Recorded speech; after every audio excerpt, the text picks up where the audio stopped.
Hello and welcome back to the Awakening Philosophy podcast. My name is Jed and today we are finding Meno.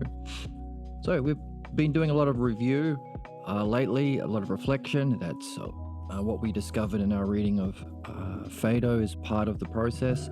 This is the lead up work to philosophy. But also in that reflection, we've been doing our best to organize the things that we have been discovering according to the dialectic. This is what we are seeing is the exercise of philosophy. So not just reviewing, or if you want to be fancy, philomathesis, the love of learning, but philosophy, which is organizing our reflection according to the dialectic as best we can.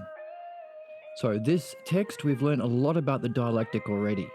We've seen it tied to the various ways Socrates has been defining virtue.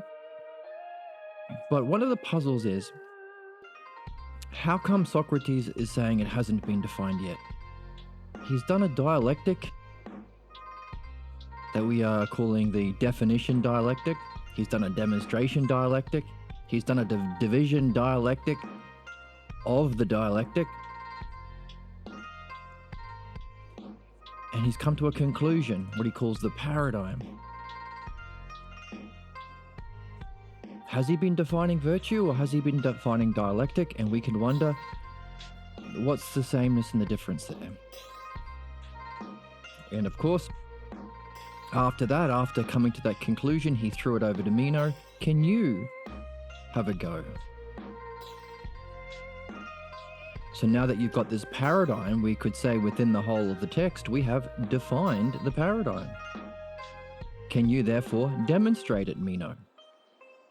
The namesake of the text. The epitomis, the epitomis Meno. So we had a go. He started by quoting a poet he liked, which is a way that a lot of people start. Obviously not the paradigm. But Socrates could be the one doing the demonstration because he used his language, his logos, he used his knowledge of the dialectic or understanding of the dialectic, don't know yet, to navigate that, to correct it. You could say he was healing his definition. So this is interesting because Socrates is using words in a way that's unique. It's not the way that other people use words in our culture. Especially the culture at the time of this recording, words are kind of used to attack your enemies and defend your own personal beliefs. So there's a lot of hypocrisy. Sometimes words have no meaning. Sometimes they do when it suits you. Journalists don't really care about words some of the time. People who defend fascists, like time of this recording, Donald Trump has just been voted into office in America. His words don't mean anything. Ignore his words. Just listen to our words. Our words mean something, except for when they don't. And a lot of these people who are professional opinion havers, they use words to never make a claim.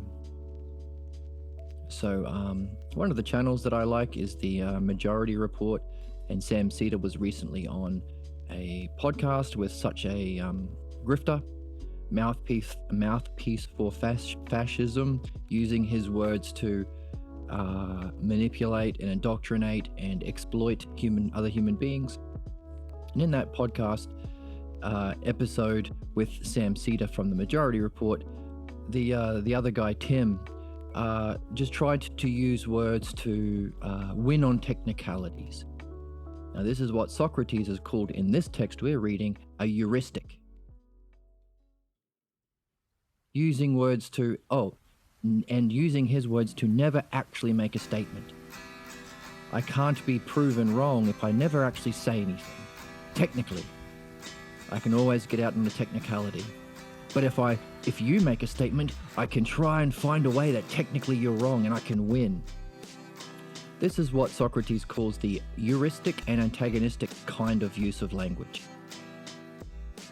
Very, very common. So what we're learning is, how do we be different? How do we be better? Because we're never going to find our destiny individually. and as a species, but individually, we're never going to find our destiny if we don't learn how to use language correctly. And ultimately, beneficially. Truthfully and beneficially. Those are the two big ones. Okay, and Socrates is not just, and that's what he said in the text as we read. Actually, why not pull it up? This is key, pulling it from the text, so we're not interpreting, we're not changing what's there, but we are understanding what's there. These are these people who are heuristic and antagonistic. They call themselves wise. But we want to learn the better way. How do we relate to ourselves and our friends in a better way, in the more gentle way, the way of the dialectician? I still tell the truth.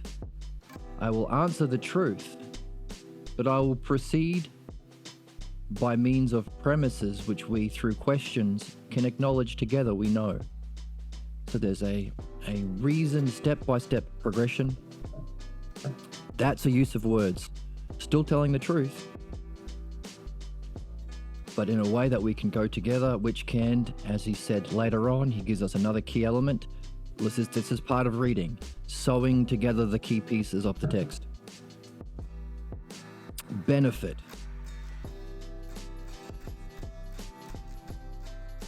He said, I won't give you answers because for your sake and my own.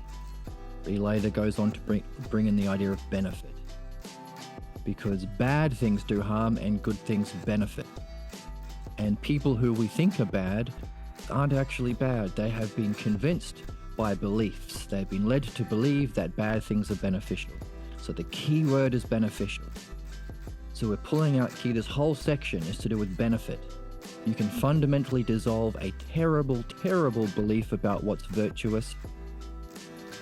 The belief that harming is somehow good sometimes. Harming your enemies. Again, the platform of this guy named Trump. He only campaigned pretty much on harming enemies, harming people that look different than you, harming people you don't like, based on just belief. False beliefs, of course. False beliefs. So we want to replace beliefs with recognition through understanding. That's the key word. Actually recognizing at the top of the page here. So the key word is benefit. So the way that people are grifted, everyone from the people that we've mentioned already today to Trump to even people who we thought should be caring for us, should be our loved ones, should be treating what's most valuable to us in a good way. Our pathologos models, even those people pass on false beliefs that fundamentally go down to bad things are beneficial. Racism is beneficial. Sexism is beneficial. Sacrificing your self-goals to be loyal to a family belief is beneficial. And it ain't. So the key word is benefit here. So Socrates is not using words in the antagonistic or heuristic kind that is so common today. He's not trying to present the image of a knower. He starts by saying, I don't know. And he got faced with mockery, but he brushed it aside and said, yeah, you know what? I've never met somebody who knows what virtue is. But let's keep going anyway. Let's follow the logos anyway. Let's discover this paradigm called the dialectic that allows us to follow the logos, and let's do it. And the text itself is following the logos because he gave a definition, dialectic, which itself had 4 different parts, which is the structure of the dialectic. A definition dialectic, a demonstration dialectic, a division dialectic, and a conclusion dialectic. The conclusion seems to be the paradigm. And again, these are all hypotheses. Do your own work, see it for yourself. Don't believe me. Then he said, okay, have a go, demonstrate it. Now it's either Meno demonstrating his use of the paradigm, or, as he didn't really do it, it's a different introduction or explanation or the material we need to do this thing, which is tied to virtue, the dialectic. Because now Socrates is using it not just to define it, but in play, in demonstration, along with Meno. If that's your definition, I'm going to ask you a question. When you say, virtue is desiring beautiful things and being able to get them. Can we change that? Do you mean beautiful or good things? You don't want beautiful bad things, right? Oh yes, I mean good things. Okay, one step at a time. By the way, does anybody desire bad things? Yes, I think so. Okay, let's think about it. Let's divide it up. So that would be the division stage of this conversation. Divide it up. Do people always, what happens, so you can take the positive and the negative. What happens if it is? What happens if it isn't? What happens if people do desire beautiful things, bad things? Well, they get bad things. What happens to that? Then it causes harm. What happens if you're harmed? You're miserable. What happens if you are harmed and miserable? You act in a negative way, like a bad daemon, a kakko daemon, a mean-spirited way, you could say. Does anyone want that? No. Therefore, the conclusion, no one really desires bad things. Okay, so you can prove one side of the argument by showing that the other side leads to an absurdity. So what's our conclusion? We desire good things. Then why does what makes people different? Because not everyone desires the same thing. And of course, if the ultimate good, which we got from the first section, is tied to the dialectic, how many people do you know seeking mastery of the dialectic? Well, you know one guy, and you probably, if you're watching this. There's a few people who follow this channel. I think we have 50 subscribers or thereabouts. Apart from that 50 out of what, 8 billion? Not a large percentage.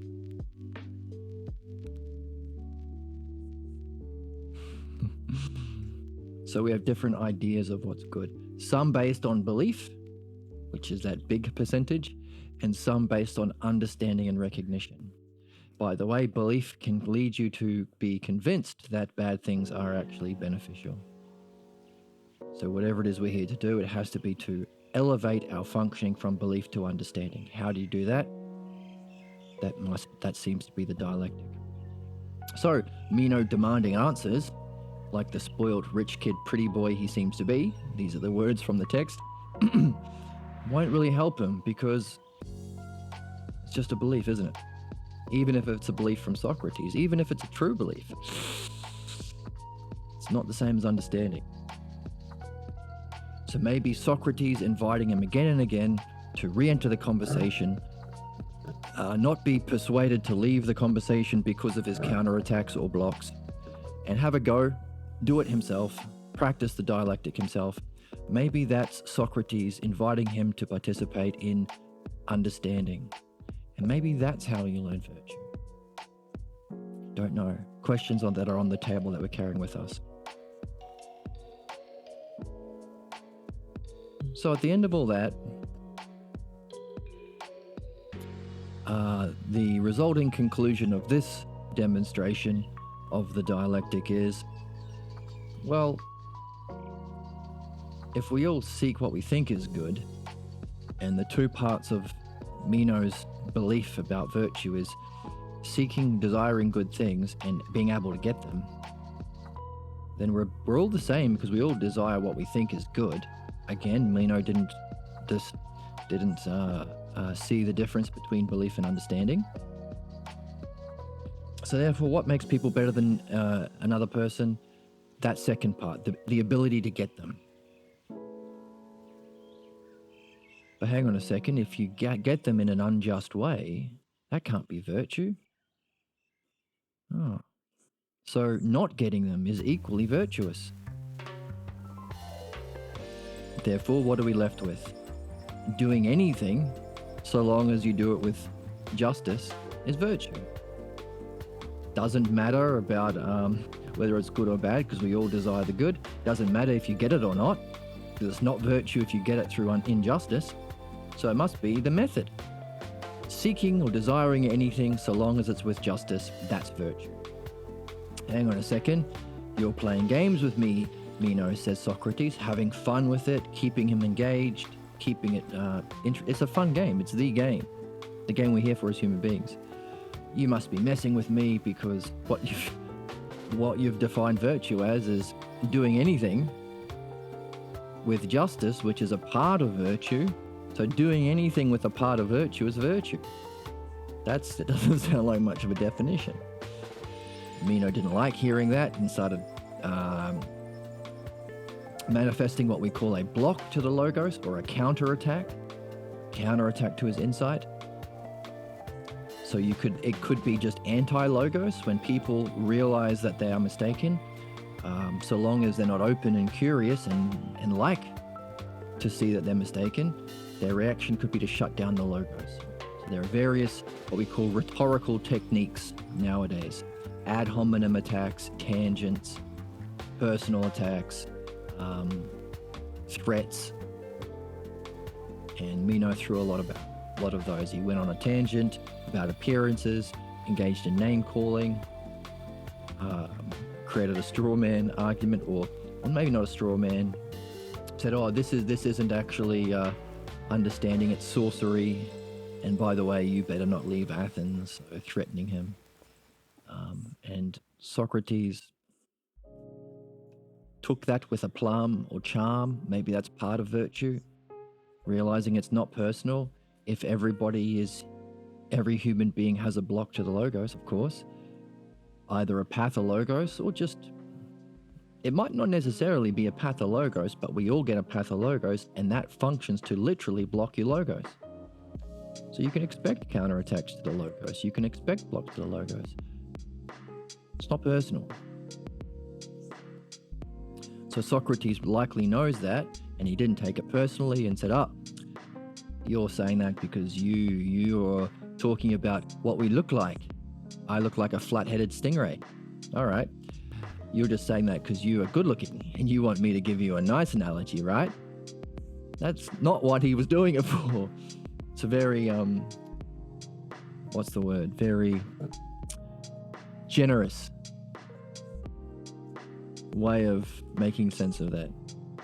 But it keeps him in the game, which is the most important thing.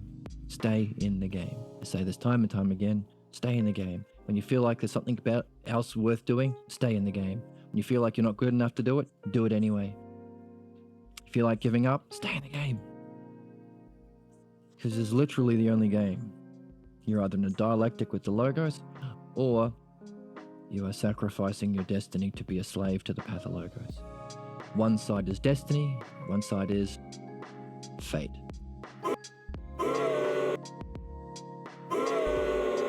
I say boo to fate. So, by the way, Socrates says, if that's the analogy you're going to make, that I'm an evil, wicked sorcerer because I made you stung, because here you are unable to say anything, because the logos shows that you didn't actually understand at all. You were led to a belief by your beloved teacher, Gorgias. That was wrong.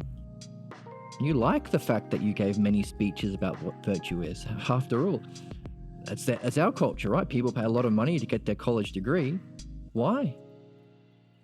Well, it's not because it leads to truth. You collect a set of beliefs, deposit it into your brain like a piggy bank through textbooks and things. That's the model of education we're using currently. So you can make speeches in front of other people.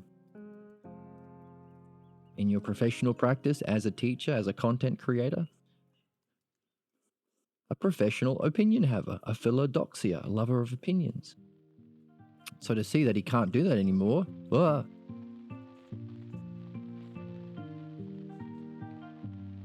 he lashed out. Now Socrates says, by the way, if you're calling me a stingray because I've made you stung or numb, made your soul and mouth numb because you can't talk because you realize you're wrong, then I'll accept that, so long as I'm only making you numb secondarily as a result of me being numb first. This state of unknowingness, puzzlement, confusion, wonder, curiosity, I am in most greatly of all. So only as a secondary side effect of that, then I'll accept the analogy of a stingray, which is curious, because our view of virtue in our world, as Meno's is to be certain. That's what it means to be a knower, right? Have all the answers. That's what it means to be a professor or a teacher or a priest. Everybody and meet at my church while I tell you how to do this, and I tell you how to do that, and I tell you how to do this, and how to do your finances and your relationship, and how to pray, and da da da. Isn't that what it means to be wise? No. Ooh. It's almost as though we took a path, the bad path, diverging away from Socrates. Ooh. It's almost as if that has been the story or the history of European thought since Socrates, a divergence away from him. And if you're either in the logos or pathologos, we might be on a train of a pathologos, which is why we still have capitalism, wealth inequality, war, exploitation, and we're not learning from our mistakes. Because learning is this. This is what can, if you are really open and curious or aporia or stung, you'll be happy to realize you've been carrying a false belief all this time. And you might want to go from being led to believe to actually understanding and recognizing for yourself.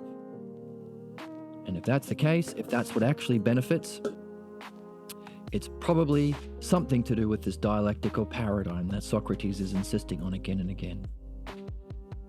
That's where we are. So let's keep reading.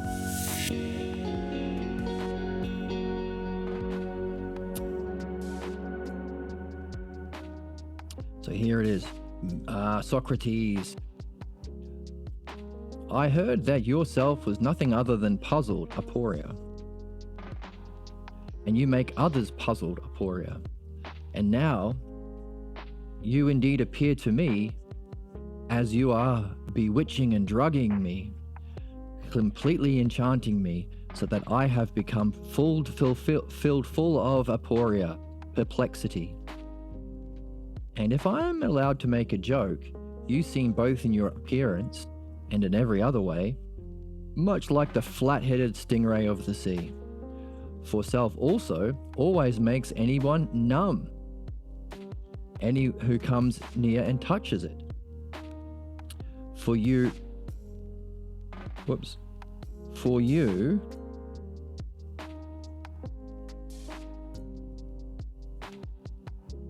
now also appear to have numbed me in such a way, for truly both in my soul and in my mouth are numb, and I do not know in what way to answer you. Even though I have indeed spoken countless times and made many great speeches in front of many, and very good speeches about virtue, as they indeed appear to myself, in front of many congregations or many clergies, or in many mosques, or in many chapels, or in many lecture theatres, or in many podcasts, or in many seminars, at least as it appears to me. How many people fall under that umbrella? Almost every human being? It might be time we go back to the logos and awaken philosophy. Maybe that's why we're stuck as individuals and as a species. But now I cannot in any way say what it is. And you appear to me to be well advised. Don't travel abroad nor away from your hometown, for if you did such things as a stranger in another city, you would quickly be driven away as a sorcerer. The irony being, he was driven away even in Athens.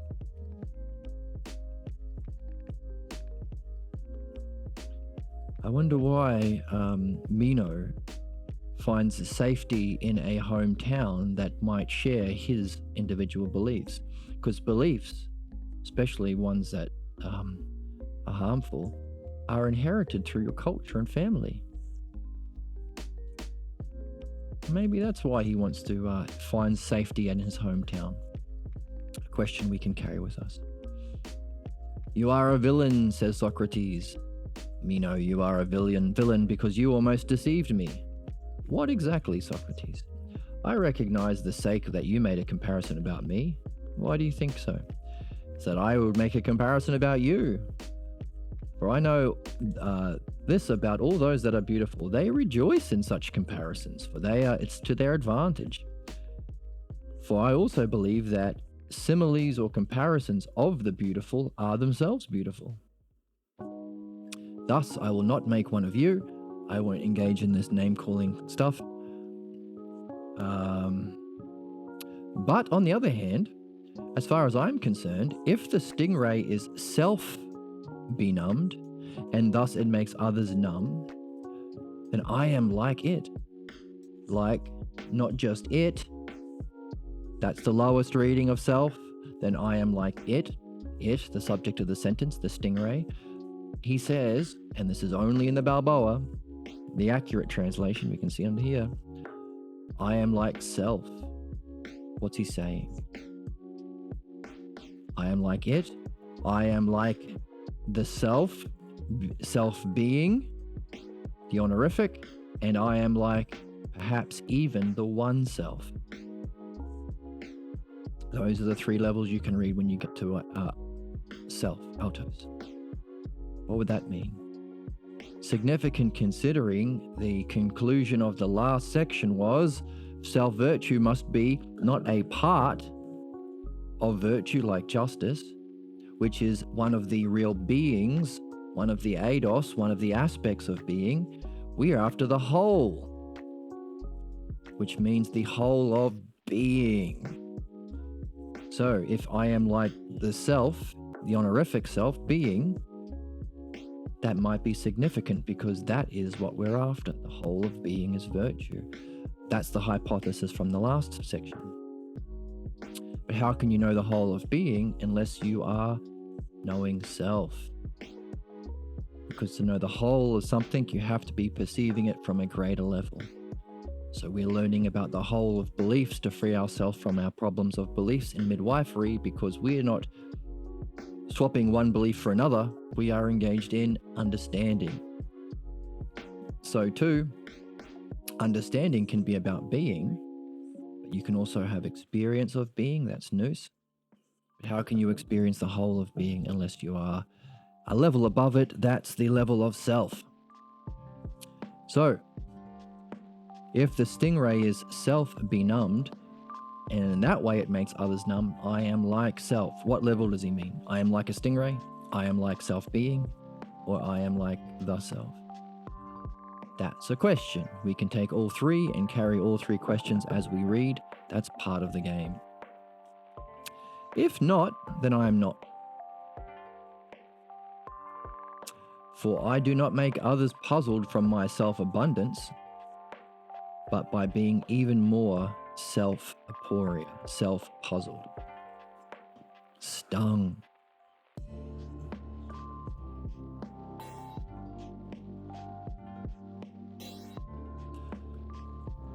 And now, back to the question. Now that we've put that aside, back to the question, hey? Concerning excellence or virtue, what is it? I don't know. Oh, what a taboo. How dare Socrates say he doesn't know? He's going to get flamed in the comment section, right? His haters are going to have a field day in the comment section. Maybe he'll get banned from Twitch or YouTube because he doesn't know. He's not an expert, is he? No one's going to subscribe to his Get Rich seminar.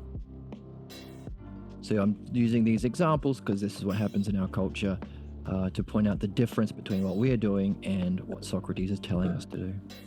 And virtue. So, back to the question, what is virtue? What it is? I do not know. Of course, perhaps you knew before. Joking. Well, we know he's joking. You might have known it before until you touched me, but now you resemble one who doesn't know. Is he faking it? He doesn't seem happy with not knowing. And he said, I'm stung in my soul that I don't know what to say, while making a big speech. Because I thought I'd made all these speeches about virtue. And I still think they're good. That doesn't sound like someone who's stung. He's saying he actually knows and they were good speeches. That big speech doesn't sound like someone who's numb. What's going on here? What's he playing at? You resemble one who doesn't know. Nevertheless, I'm willing to consider and search along with you for what in the world it is. Back to the game once again, using all of his qualities, his charm, his friendliness, his intelligence, his words. That's key. He's using his words to do what? Invite him back into the following of the logos through the dialectic. Where does the logos lead? Not to gold and silver, but to being. What in the world virtue is in existence. Ontos. So, Meno replies, and what way will you search for this, Socrates? What? What kind of a question is that? He's not reading the way we are.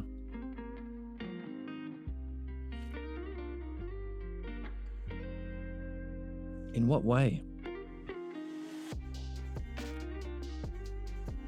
That which you do not know at all, whatever it is. For of all the things which you do not know, what kind will you assume it is for your search? Or, and that most especially if you happen upon self, how will you ever know what it is if it's that which you don't know? All right. So here's the first question. What way will you search for what? For the something you don't know? For that which you don't know? Things isn't there, so it can be anything. Doesn't have to be a physical thing. For what kind will you assume it is for your search? And if you happen upon it,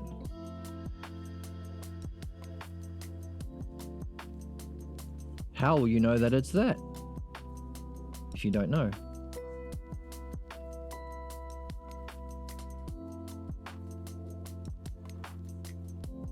Interesting question. If you don't know what it is, how do you know what to look for? Interesting way of thinking, right? What does that mean? You have to start knowing everything.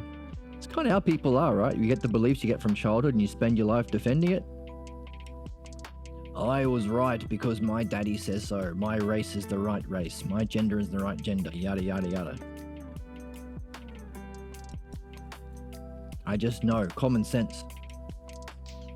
Because if I admit I don't know, then how can I ever find it? How can you find that which you don't know? If you do find it, how do you know that you've gotten there? Interesting questions.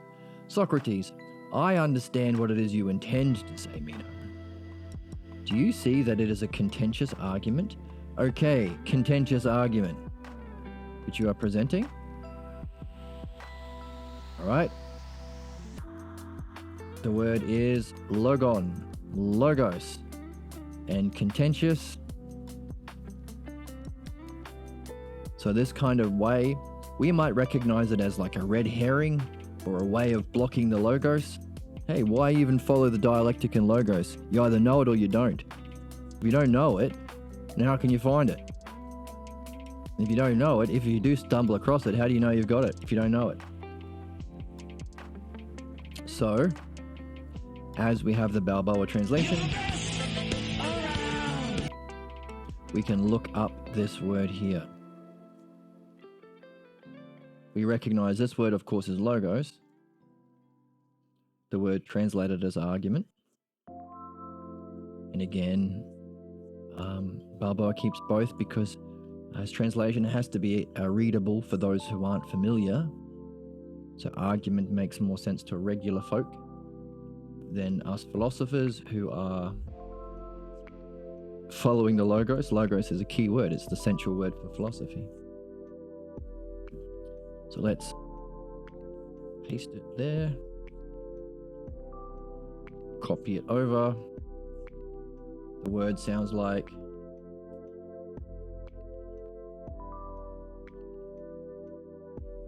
eristikon. And eristikon means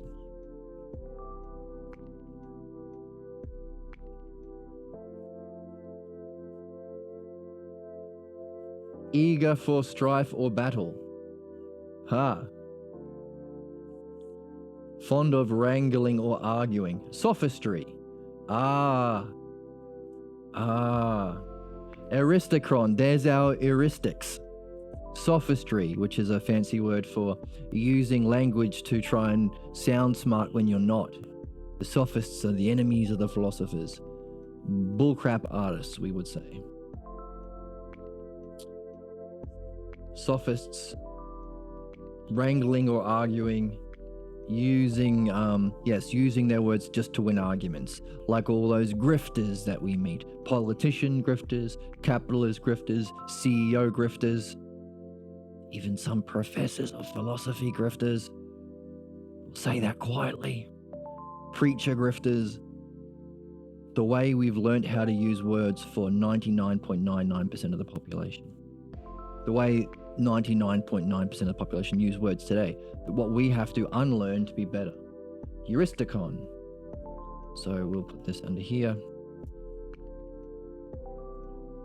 Sophist. Or argue. What was the other word? Sophistry or arguing or fond of wrangling. Okay, that's enough. Fallacies. Fallacies we can throw in there too. People who use debate bros, we use fallacies. People who learn debate, which is what we get taught at school, don't we? So don't you see that it's a bollocks, we would say today, a bollocks logos, an heuristicon,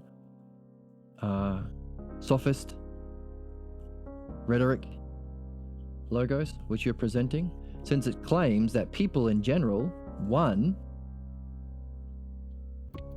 should neither search for that which they don't know. Whoops.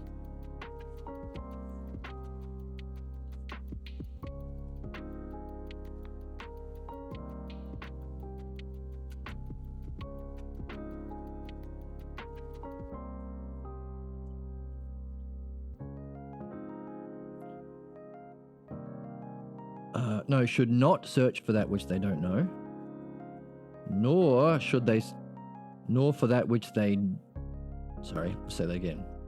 People should not search for the things they know already, number one, nor search for the things they don't know.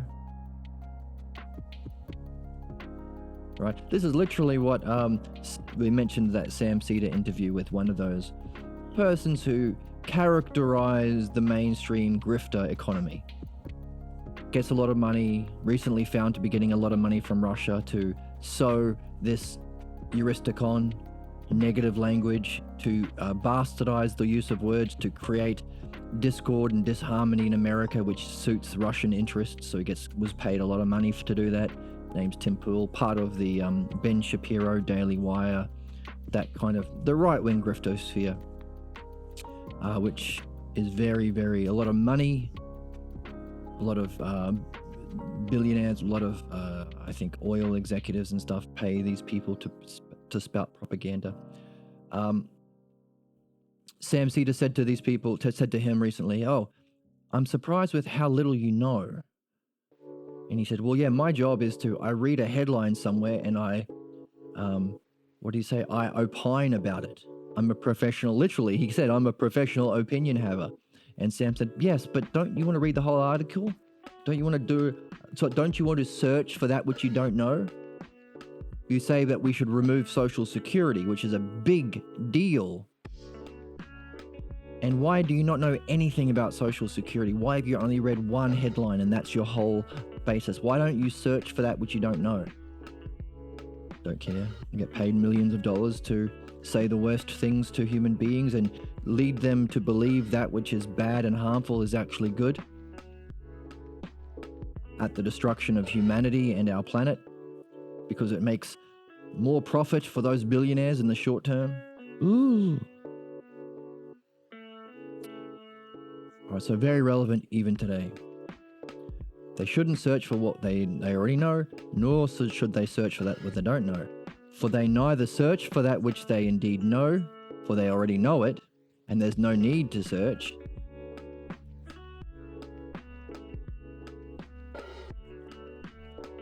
Neither should they search for that which they don't know. Because of this idea, if you don't know it, how do you know it? How do you know you've gotten there? How do you know how to find it? So they shouldn't search for what they know or they don't know, because how would they know what it is they are looking for?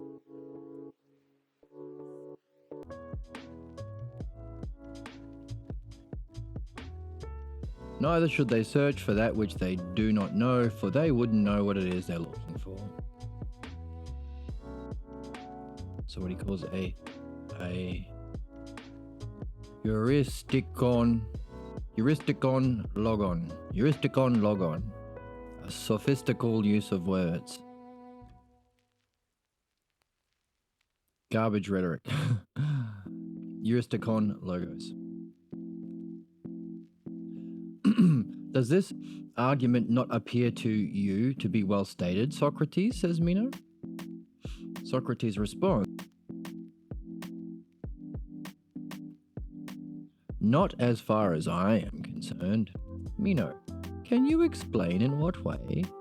Socrates, I can indeed, for I have heard from both wise men and women.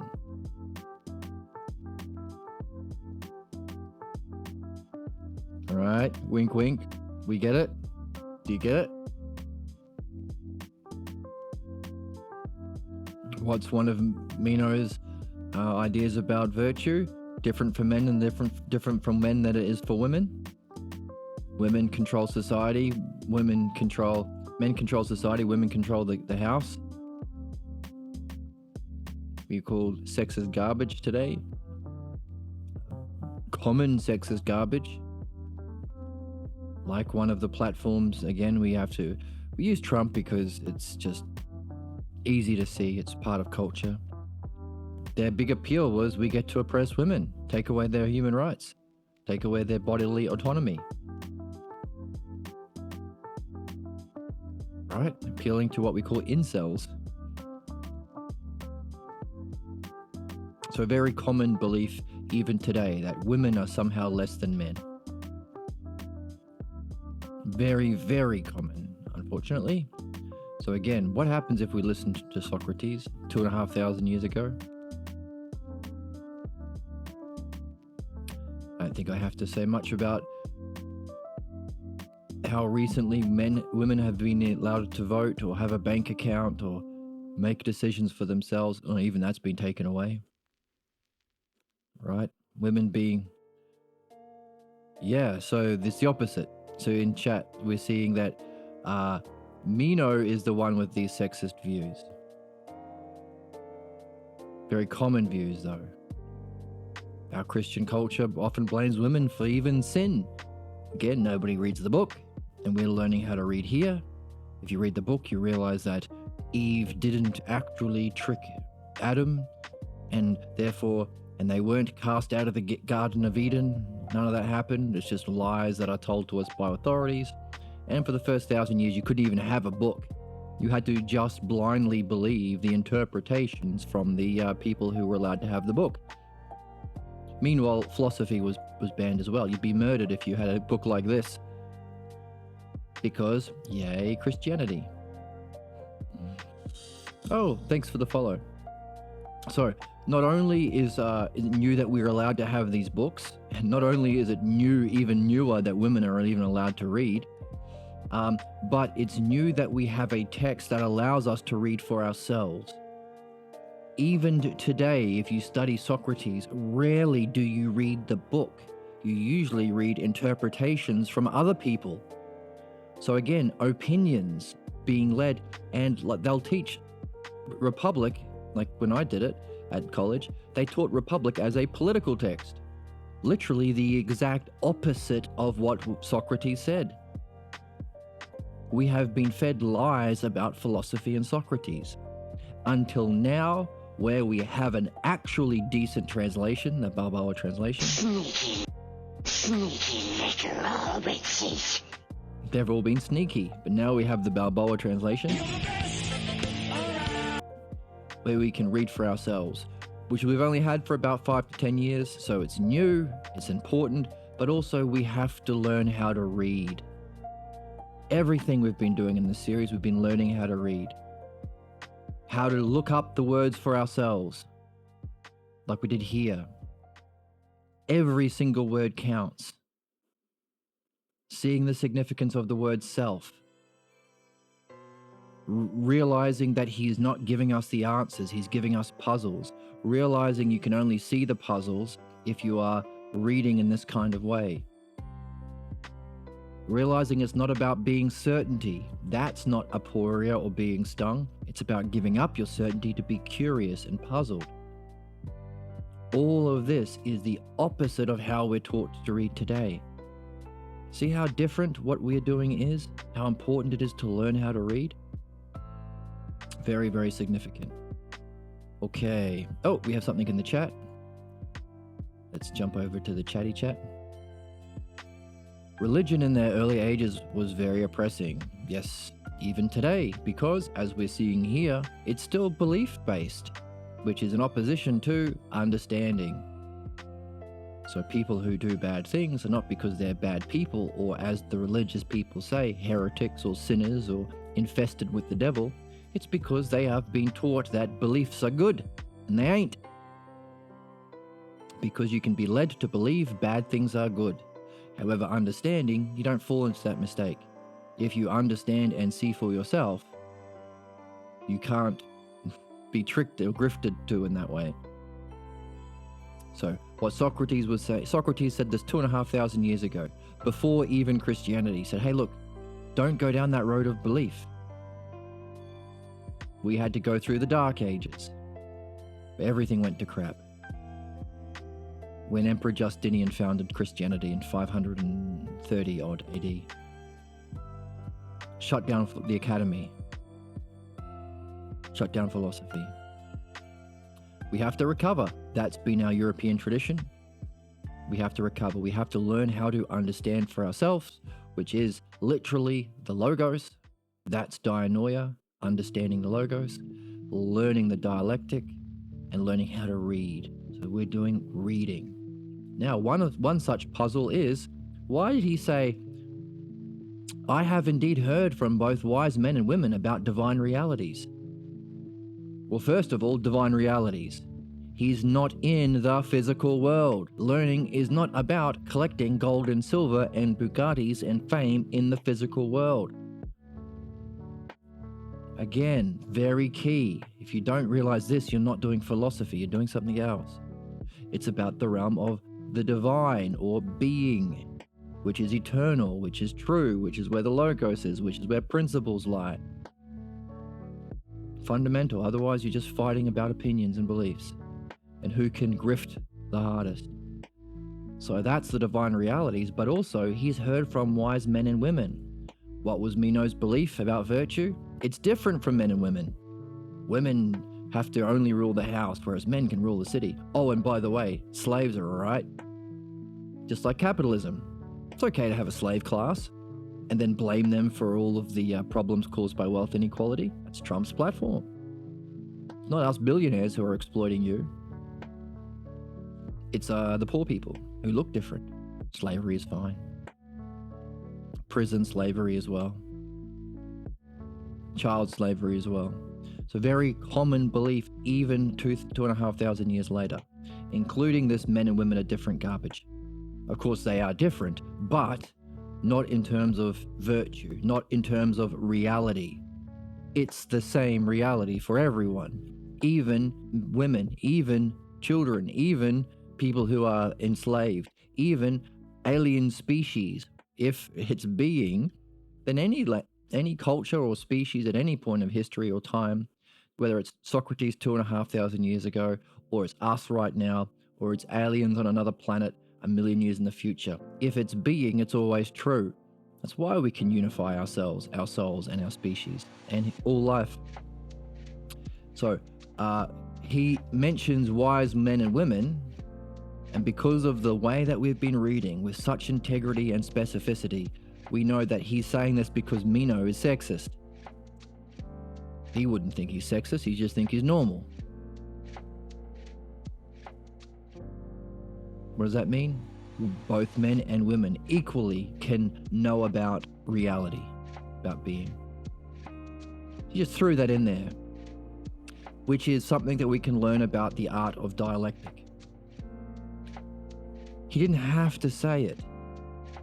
He chose to say it because it's relevant to the person he's talking to, and specifically, it can benefit him. We do philosophy to benefit ourselves and others, ourselves first. Just like Socrates says, I am stung first. Call me a flat-headed stingray because I made you so confused. I am puzzled first, and it's by me being puzzled that I make others puzzled. It benefits ourselves to benefit others. Back to the chat, sorry about that. People wanted to spread it most, hence they had to use oppressive techniques to make people follow it without critically thinking about it. Absolutely, you're right. So we are learning how to critically think. That's been the whole text so far. How do you understand? How do you define things? You have to define it to understand it, because Meno thinks he knows what's virtuous, what's the excellence of what we should be doing, what's goodness. Doesn't. He starts by saying, hey, can you teach other people virtue? Socrates is like, whoa, slow down, son. Do you even know what it is before you ask whether or not it can be taught? Go ahead and define it. We are 17 pages in, and he's had a couple of goes at defining virtue, and he hasn't been able to define it. He can't think. Hasn't been learning how to. But again, even today, we are learning how to read, we are learning how to think, we're learning how to follow the logos, we're learning how to reach our destiny, and it's all tied to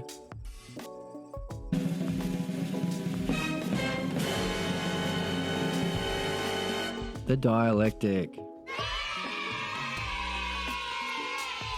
So, back in the chatty chat. I believe everyone is different. Even males, there are a few men who are more feminine and others who are masculine. Some are smart, some are not. But it is the basic line for a living being, or I should say a Homo sapien, is what should be provided to everyone. And as a moral worth should a being, and as for moral worth for a being, should be equal throughout, in my opinion. You and I deserve life as much as a cow does, and so on. Nice beliefs. Yes, we have differences. And we have sameness. One of the sameness is we can all follow the logos. It might happen to be that some people, it's harder. Some people are born into families. Maybe they're like Meno. You're born very rich and very good looking. And very connected. His family friends with the king of Persia, this kid. So those people, it can be even harder to sacrifice your false beliefs, to learn that you don't know. You've been told your whole life. Let's take an example. Elon Musk, born into a rich family, born into wealth, born into privilege. Now he's even richer and more politically connected.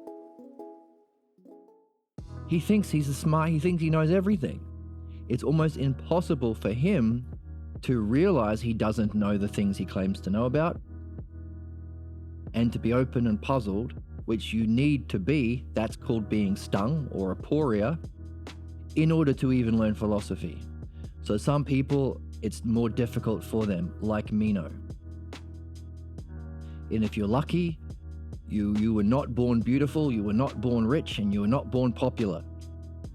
There's less for you to overcome, because all those things, hey, the more connected and attractive and rich you are, the more people want you to agree with the family beliefs, the cultural beliefs.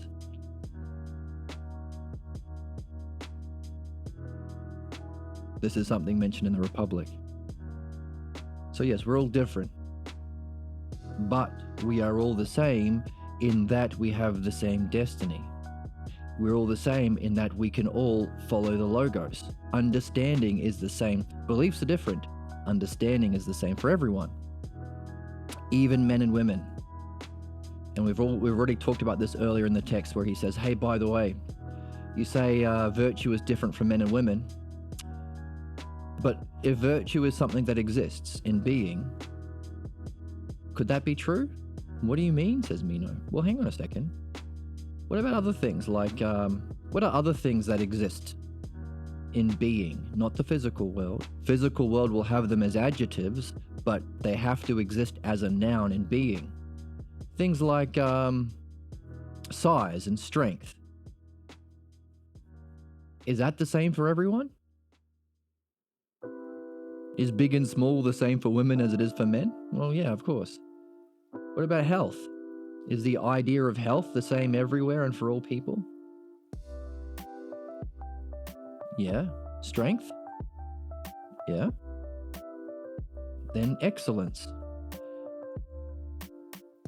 So in other words, we've established a principle that the ideas, which are the aspects, not ideas, concepts, but ideas, the aspects of what's true in being, don't differ. That's their nature. They're eternal. That's why it's knowable and understandable. It's always there.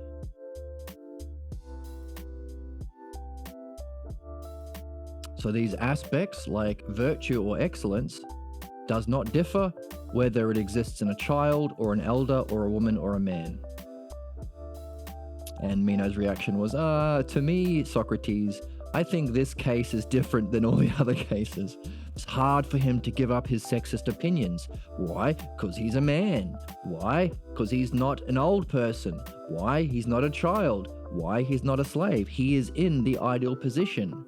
That's how we are grifted to. So using Donald Trump again, he says, hey, if you're rich and white, you're already the top of the food chain. Same thing with these alpha male podcasts.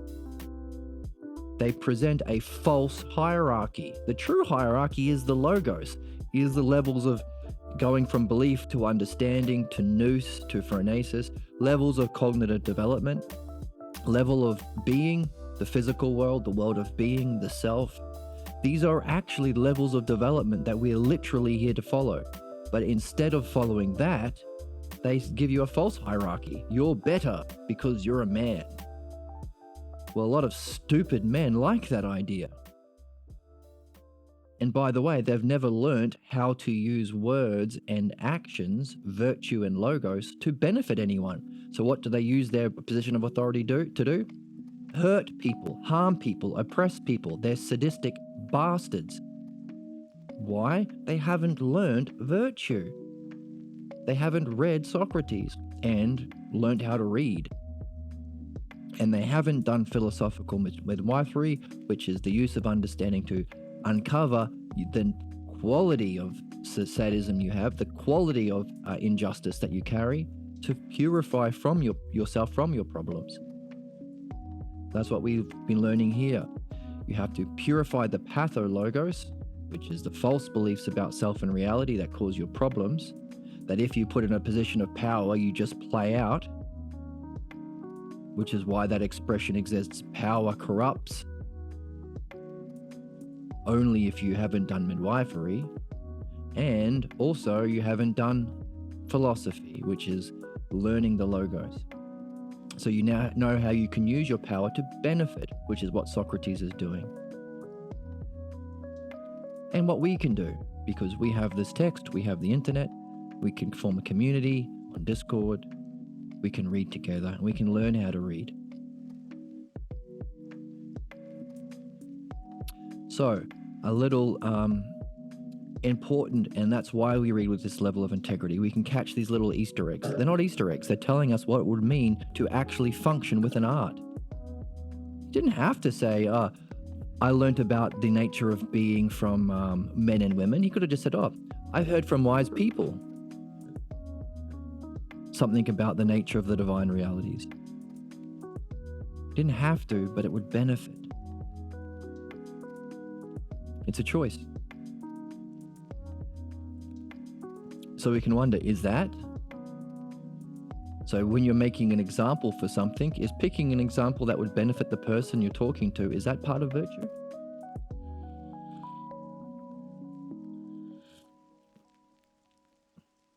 A question that we carry as we read. So, Don't you see, Meno, you're using a heuristic logos? Heuristic logos? A bullshit argument, we might say, a sophistical language, because you are saying that we shouldn't seek what we know or we don't know, because if we know it, there's no point in searching it, no need. And if we don't know it, we would not know what it is we're looking for. And Meno said, "Isn't that right?" No, says Socrates. He says, no. He says, I don't want to eat a monkey. Don't eat a monkey, Meno. I don't want to eat a monkey. I don't want to eat a monkey. Don't eat a monkey. It's bad. Can you explain why? Well, at least he's asking questions, so that's all right. I can indeed. Oh, exclamation mark. That's interesting. For I have heard from both wise men and women about the divine realities. Oh, divine realities. I wonder why Socrates is interested in divine realities. What logos do they speak about? There's our word. Logos. And notice, by having the Greek text, we can recognize these key terms. There's a flurry of the word logos. Logos here, logos here. You're using bad logos. These people, wise people, use a good logos. Just like in that section we mentioned before, there was a flurry of the use of the word benefit. And in the previous section we just read, a flurry of the use of the word aporia. It's part of reading. It's like a video game. If you go into a part of a video game and then all of a sudden there's a lot of shotgun shells around, you might be like, uh-oh, there's a boss battle coming up soon. There's a significance of there being a flurry of shotgun shells. Or in a Sherlock Holmes novel, there seems to be a lot of dog hair on the ground in this crime scene. Maybe the murderer owned a lot of dogs or something. Only it's not the mythology of this quest, it's the real thing. This is the real thing. So what do dog hairs and shotgun shells represent in the ultimate truth, the true hero's journey? The logos. The logos. We pull out the logos. We look for flurries of logos. We look for repeating themes of logos. If you're a screenwriter or a songwriter, you know repetition is key. Selective repetition to make a point. This is the ideal. This is the game. This is why we read Socrates. There's a flurry of the word logos, which might tell you something about, it might be a clue to the section, as aporia or stung was a clue to this section, as benefit was a key to the previous section. How does it all fit together? We don't know. We're only 17 pages in, but we've got a lot of clues to work with. Isn't this fun? If you've ever played a Sherlock Holmes video game, that's part of the game. You collect clues and you carry it with you in your notebook. And maybe it's the end of the whole level until you can put all the clues together and solve the puzzle and see it as a whole. Oh, what are we wanting to do? See virtue as a whole. Maybe there's a significance between knowing virtue as a whole by collecting the parts and going beyond the parts to see it as a whole, as there is in reading. Maybe there's a connection between virtue and reading.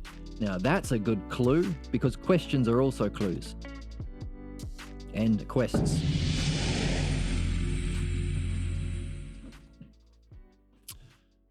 My chair gives me back pain.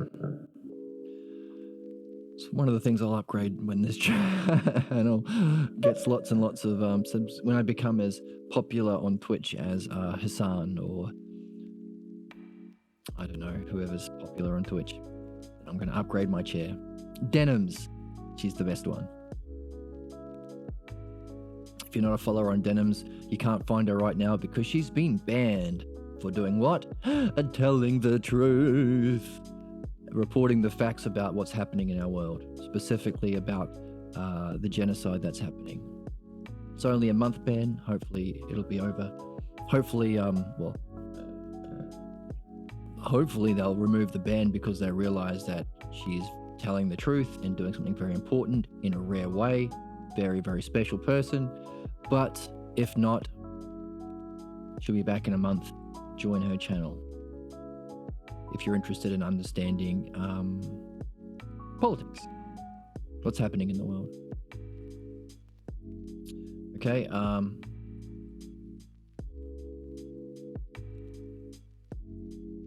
Reading. What's reading got to do with virtue? We can carry that question. Why did I start talking about denims? I forgot. Oh well, let's go back to the book. What logos did they speak about, says Meno. About the truth, as it appeared to me at least. Ooh, that's more than a throwaway line. What does that mean? Socrates says he doesn't know virtue, but he's willing to follow the logos together with Meno to discover it, to learn about it, and to learn the paradigm of understanding.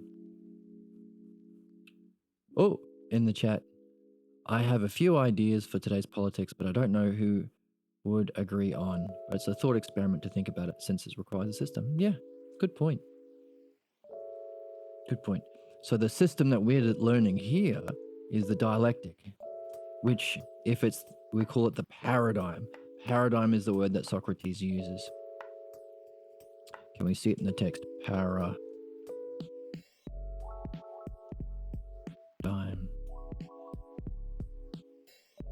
So by page 11, he says, I've given you enough for you to establish the paradigm of thinking and defining.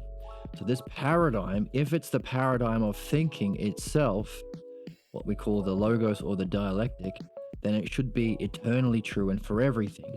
So otherwise there wouldn't be much of a paradigm. So it should be the paradigm for understanding music and astronomy and math, but also politics. And for us here, how do we organize our thinking? How do we organize our soul? So then we can make insights about what's happening politically, not based on our opinion or our beliefs, even if they're true beliefs. We don't have to appeal to beliefs and opinions, because who wins in the game of beliefs and opinions? The one who's a bigger grifter, the Donald Trumps in the world, or the ones with the biggest army. Beliefs don't have to be true, but understanding is true, always. That's the paradigm we're on the hunt for. And we want to use as much as we can. Socrates' early definition of virtue is, one of the ones he's given us right at the beginning is, hey, virtue is a singular eidos that is the same. Eidos is in being, so this paradigm is in being. Being is a realm that we call the metaphysical realm or the spiritual dimension, because you can only experience it when you're a spirit or your soul is separated from your physical senses. So the realm of being is contrasted with the world of becoming. Our physical world that we see through our physical senses is always in change, always becoming something else, growing or decaying. Whereas the world of being is always the same, and that's where we keep our eye fixed on when we answer questions. Ask questions and answer questions. Specifically, what is the being of virtue? We want to know what virtue is in being, not physical examples. Like a good way of understanding this is beauty. You might notice there's a beautiful person or a beautiful painting or a beautiful puppy. The word beauty in all of these cases that you see in the world of becoming with your physical senses are adjectives. They're describing something. They're describing words. Beautiful puppy, beautiful painting. To get into philosophy, you want to ask, well, hang on a second, what's its cause? If these are all adjectives that we see in the world of becoming, what is the noun? What is beauty itself? Now, the actual language that we use to understand that is not beauty itself, but self-beauty. The word self is an honorific, meaning the ideal in being. So the things that we seek in philosophy, self-beauty, self-virtue, self-being, these are all things that exist eternally in that dimension that you can experience with the cognitive function called nous. You can have opinions about the physical world, but the world of being is not it's unopinable. It's not a matter of opinion or belief. It's knowingness. Now, we don't have a word for that in English, so we have to learn a new language, which is part of the game. The word that means to know directly through direct being or apprehension, or eidos. Eidos means to behold. This word has been mistranslated as forms, boo. Why do we say boo? Because forms is a language of the physical world. You can't use a physical world language to understand the realm of being. It's what people in what we call modern European scholarship use to straw man or create a really crappy understanding of Plato and Socrates, so they can dismiss them, so they can get into the moderns like Hegel and Kant and all these not jerks, but these people who don't understand. Because they collect opinions. They're in the physical world. And it would mean education is a spiritual discipline, which it isn't taught nowadays. Socrates said that of Meno. Your education is tragic. It's theatrically tragic.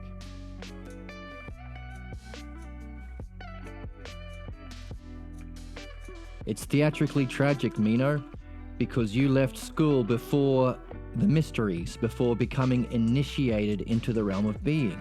So whenever I ask what's the virtue, you can't talk about being. What is virtue always, eternally, knowably, understandably?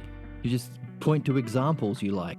Having slaves, being sexist towards women, getting gold and silver, getting honors and offices. These are all things that people today think is actually the best.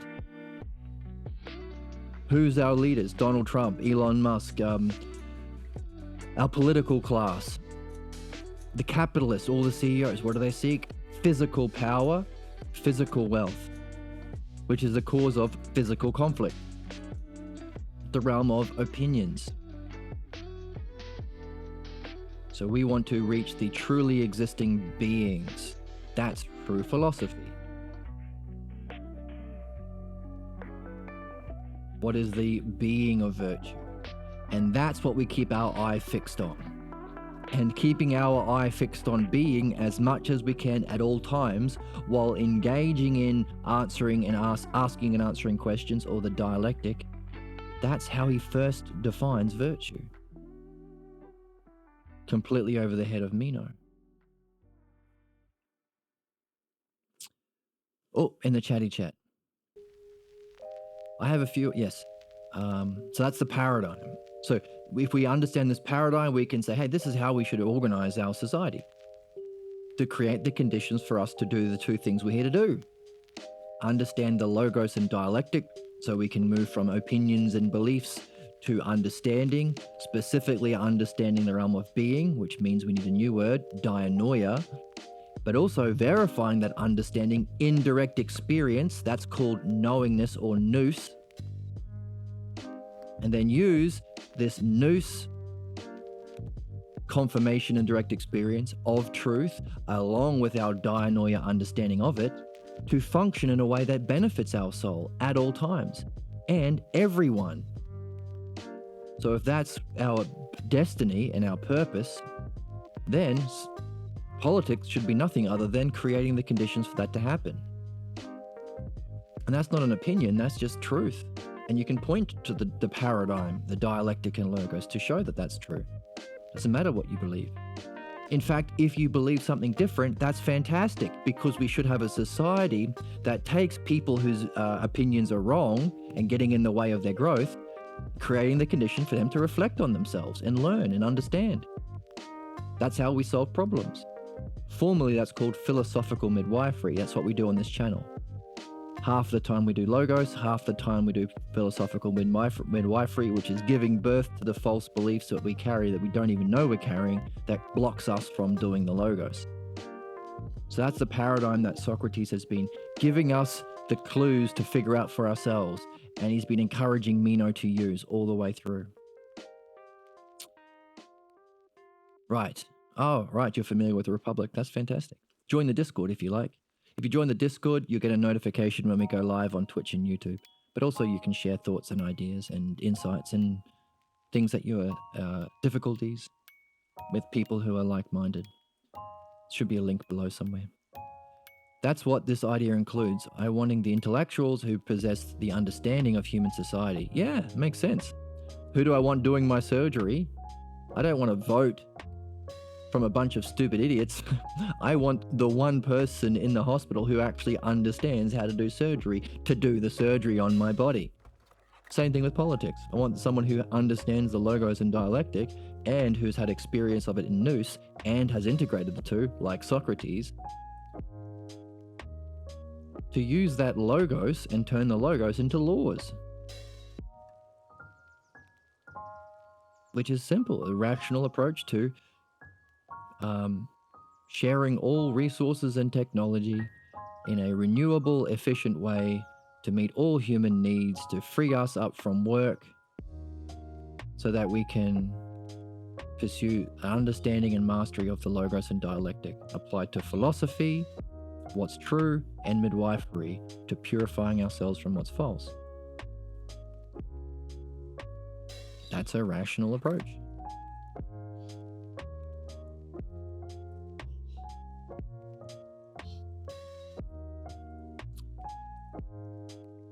Yes. Do you understand that non-physical form can... Do you think that understanding of a non-physical form can ever be completely objective? Yes, that's the idea. That's the idea. And so us reading in this way, with this level of precision and integrity, is very different than what we learn at school.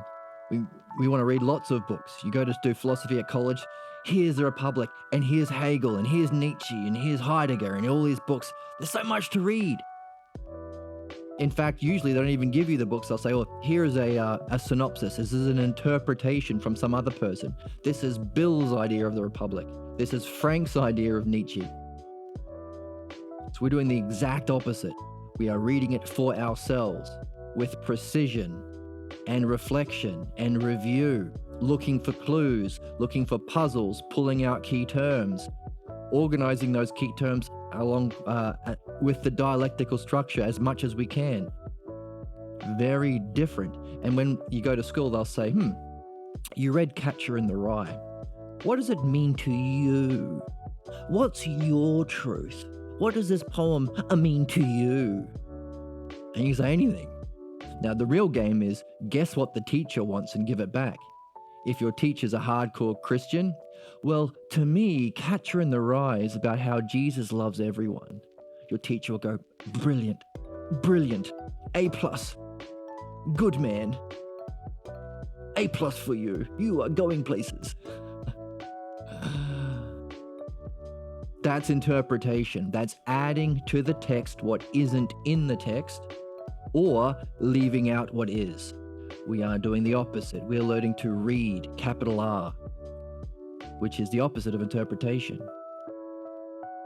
So by reading, we are engaged in a spiritual discipline because we want to see reality as it is. See self as it is. See the moment as it is. See consciousness as it is. Seeing without interpretation. That's what we're practicing here. But also, as we practice this by reading Socrates, who is a master of the Logos, we also have to be spending half of our time figuring out the nature of the way we interpret. Everyone interprets differently. Everyone projects their own problems onto their world. So one person will be like, Catcher in the Rye is about how Jesus loves me. Another person will be like, Catcher in the Rye, to me, my truth is it's about fairies. Another person will say, Catcher in the Rye is about how, You find love in the weirdest places. They can't all be true. It's nonsense. But the way in which we are blinded from truth is called our pathologos. Every human being gets a pathologos. It's part of the human condition. So Socrates talks about in the Phaedo, we're here to purify what's false and perfect what's true. That's why we read this book, Philosophical Midwifery, which is, how do you join the Discord? I think there should be a link below that you can just click on. There's a link under the YouTube videos and there's a link on the Twitch page.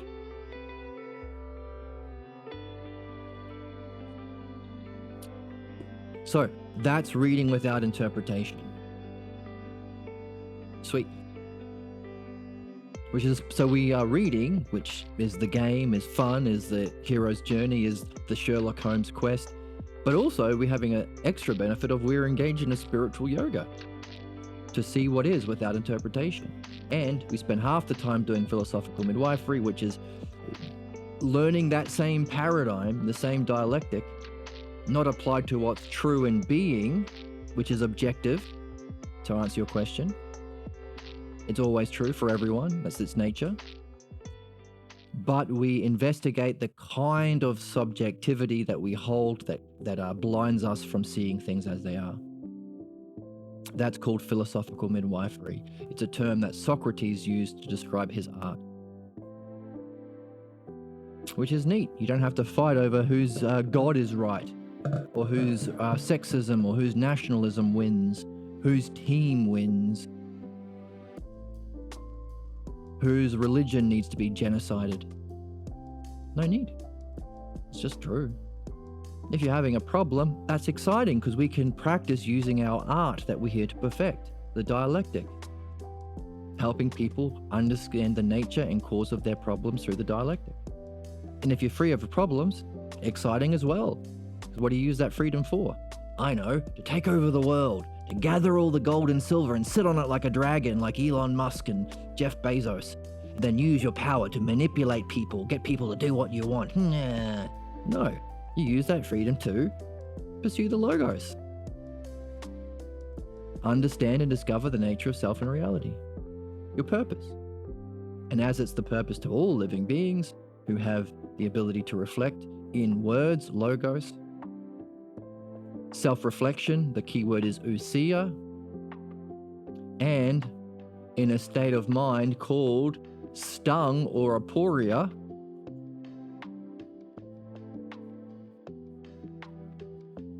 then you can all reach it. So it's the destiny of mankind, not males. So these are the key terms that Socrates has been pulling out. For anybody who can, where's my pen? So Socrates is always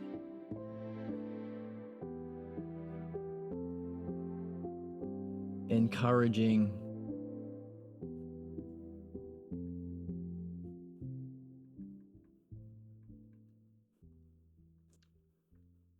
self-reflection,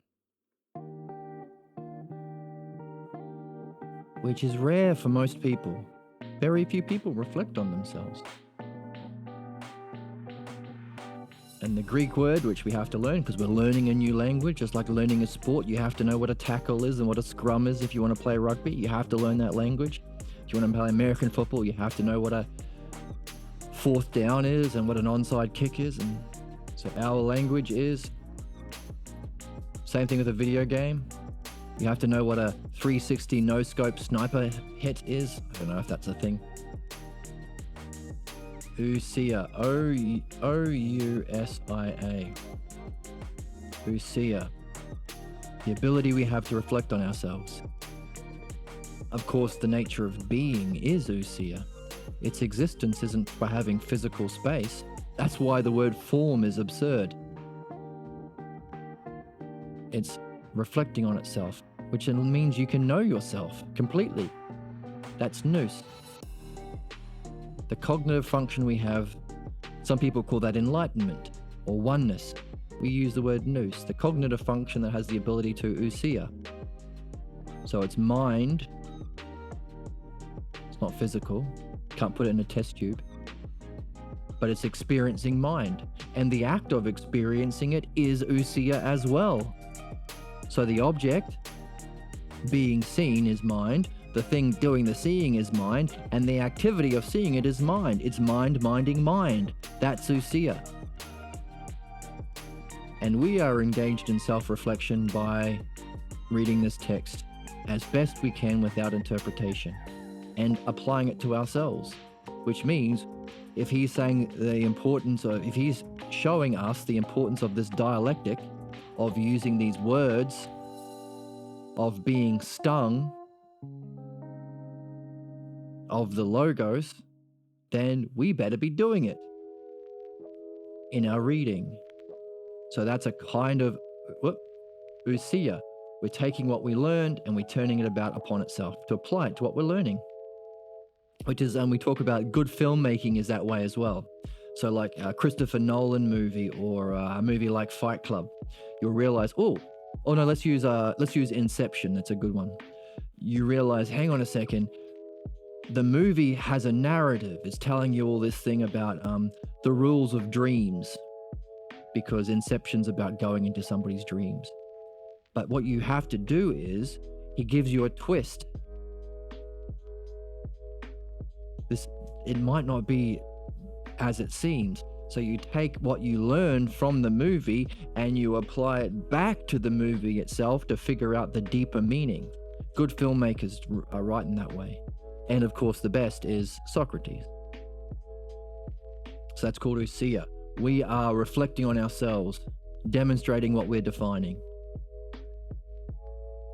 which is our method. Because that self-reflection leads us to, which is ousia, leads us to being, which is ousia itself. So it's our educational tradition, but it's also our spiritual tradition. And if it's a paradigm, then it should be the paradigm of learning of spirituality. He's also encouraging being stung or puzzled or at a loss, completely at a loss. At a loss. That's called aporia. That's the state of mind that we're in while we do this reflection. You wouldn't be doing much self-reflection if you acted like you have it all figured out, like all those right-wing grifters and red pill alpha male con artists. I know everything. Ask me a question. I'll show you how my opinions are right about everything. You ain't going to learn crap if you think in that way, says Socrates. He's encouraging our use of the logos. He calls it using the paradigm. We saw that in the text just now. Paradigm. Which is called the dialectic structure of the logos. Logos or words or reasoning or conversation. Dialectic use of the logos. And finally, last thing he took, well, the thing that we looked at last time was he's doing it. Go to the text. The key word benefit. This word benefit is repeated. So this was the word benefit scattered through this section. Benefit, benefit, benefit, benefit. And he says, I'm not going to give you answers because for your sake and my own, I'm not going to give you answers. You are, your demanding of answers is tyrannical. He says, even a blindfolded person can say that you're good looking. Because only good looking people demand answers tyrannically like you do. So in this section, we are wondering, hang on a second, what does he mean? I'm not lacking in eagerness to give you answers, but for your sake and my own, I'm not going to give you answers in this way.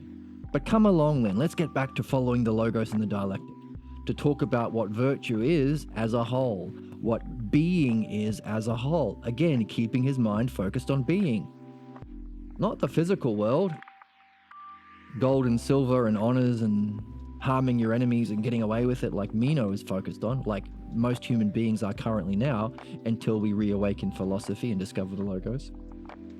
What is virtue in being? And you know how we make that joke at parties when somebody breaks a glass, we say, hey, stop making many out of one. You ever been to a pub and somebody drops a glass and everyone goes, hey, you're making many out of that one glass. That isn't very philosophical. Because as human beings, we want to go from the many that we perceive through our physical senses to being, which is a one. That's how you understand. That's how you reach truth. Ha ha ha ha. But you did the opposite when you dropped that glass and it went into many pieces. And then everyone who's there goes, and then because you're so funny, everyone goes,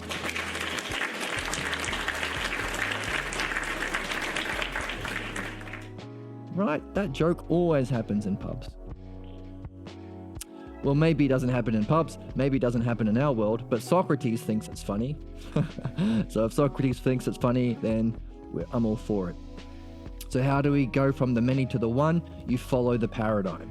How do you go from the many political opinions to the one? You follow the paradigm. How do you go from a many divided soul with problems to the one? Follow the paradigm. And do midwifery to find what is the false paradigm you're carrying that's causing your false projections and blind spots. So you can go back to the paradigm. What is he saying to Meno when he is having trouble? Let's go back to the paradigm. Later, when Meno says starts calling him names, flat-headed fish, he says, hey, that's funny, but let's go back to the paradigm. He's encouraging us to go back to the paradigm again and again and again and again and again. That's what he's doing with his life force, with his energy, with his wisdom, with his skill, with his art of the logos. Encouraging us to go back to the paradigm again and again. And then he says, for your sake and my own. What does he mean? So it's a puzzle. What would be for somebody's sake? And the very next section he uses, this is one of the reasons why we read, we only can be doing philosophy in the Balboa. The Balboa translation, because we'll miss all of the key words that are scattered in sections.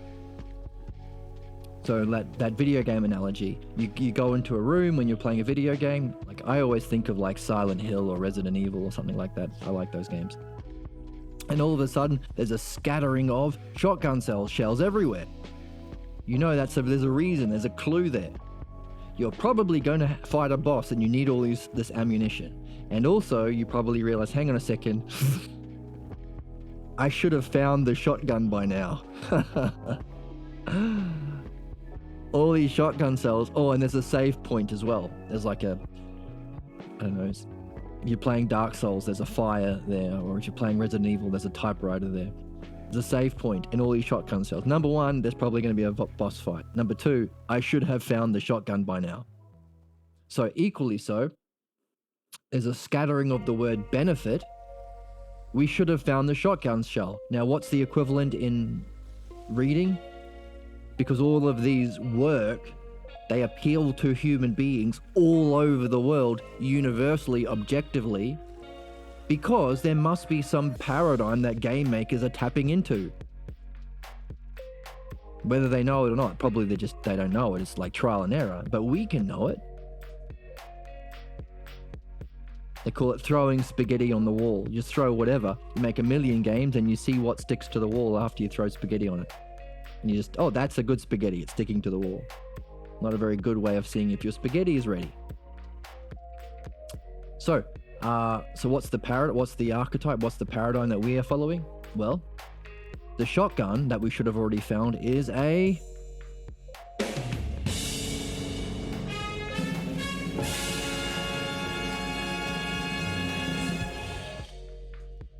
question. You should have a question by now. Because there's a lot of keys over here. A lot of shotgun shells. There's a lot of, A lot of ammo here. You should have the shotgun. So what do we see over and over in this section? Benefit. Beneficial. What's the fundamental turning point? Why do we think bad people are bad? Because they seek bad things. Do they really? Nope. There are no bad people. They have been led to believe that bad things benefit, because we always think what is good, because when you have the good, you are benefited. If you don't, you are harmed.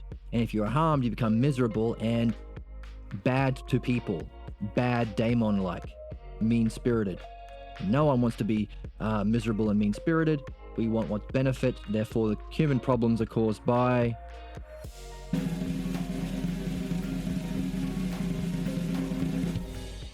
beliefs, which is why the next stage in human evolution is to go from beliefs to understanding, which is nothing other than being rational and joining the human race, Homo sapiens, Homo sapiens, man, the thinker.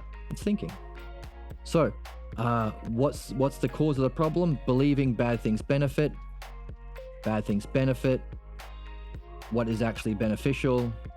Good things are beneficial. You have to actually recognize for yourself, not believing somebody else, what is beneficial. So we see a lot of shotgun shells or a lot of words or logos in this section. Benefit. What's the shotgun? What's the question we have?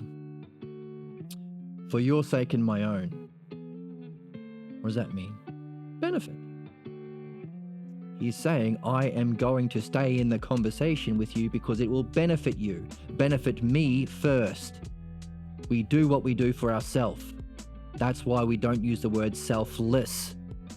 That's slave talk. We use the word self-full. Be full, because fullness overflows. Self-full and self-empty, not selfish and selfless. That's slave language.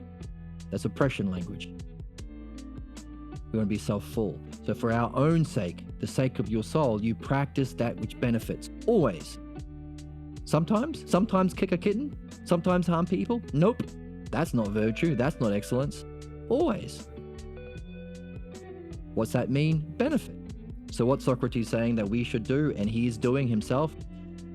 So he's encouraging, but also he is modeling himself.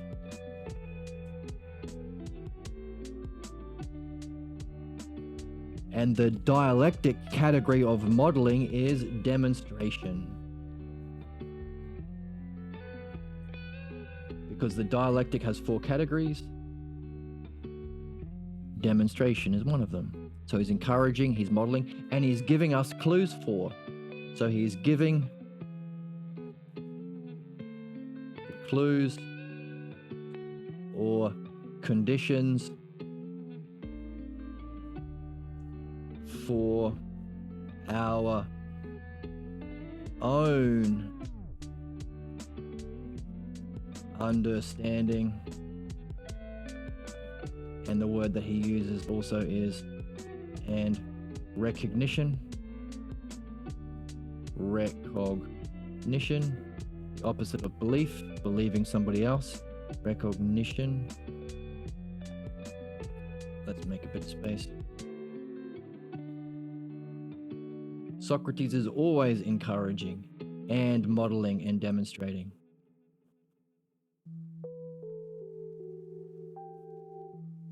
And creating the conditions for our own understanding, giving them the clues. Being a good filmmaker or video game developer.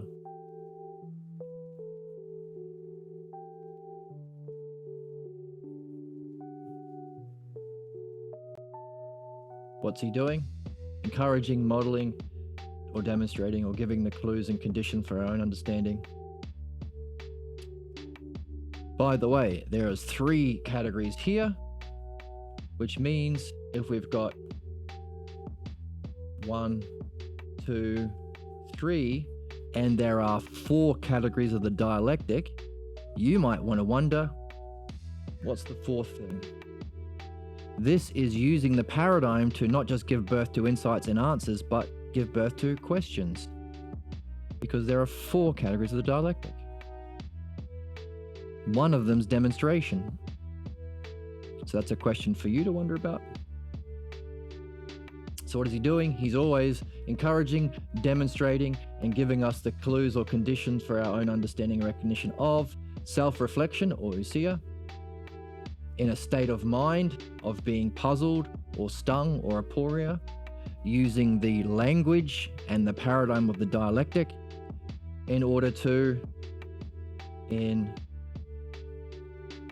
or let's use the literal words in the text, for our own sake and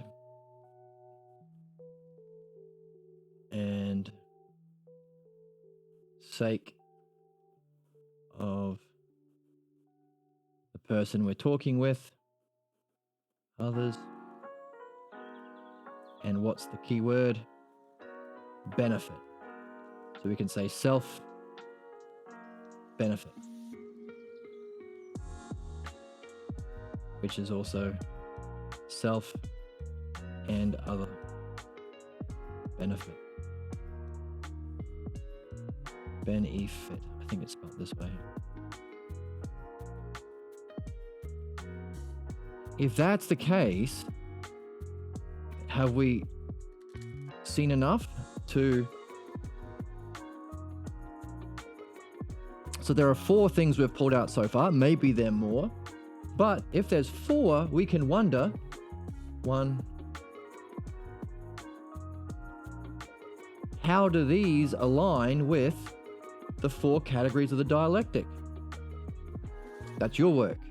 Why is it your work? Because I'm not playing the game for you. I'm reading along with you, and I'm helping us together pull out the pieces to solve the puzzle. So can you understand these as maybe the ideals of categories of the dialectic? To remind us, what's the dialectic? Let's put it on the board. I'm using a clean board because I ran out of space in the old one. It started to lag quite a lot. So this is the board number 2 we're on right now, the dialectic. By the way, this is a summary from our work in the Parmenides introduction. So don't just believe me, go back to the Parmenides introduction. You can find it on the website, on the YouTube channel, and go through the Parmenides is Socrates' first philosophy lessons as a young 19-year-old meeting his teacher Parmenides.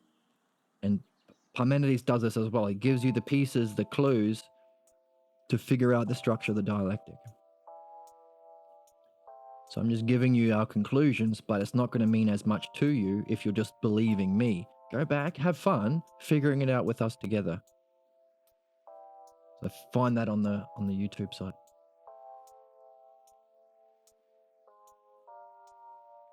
We have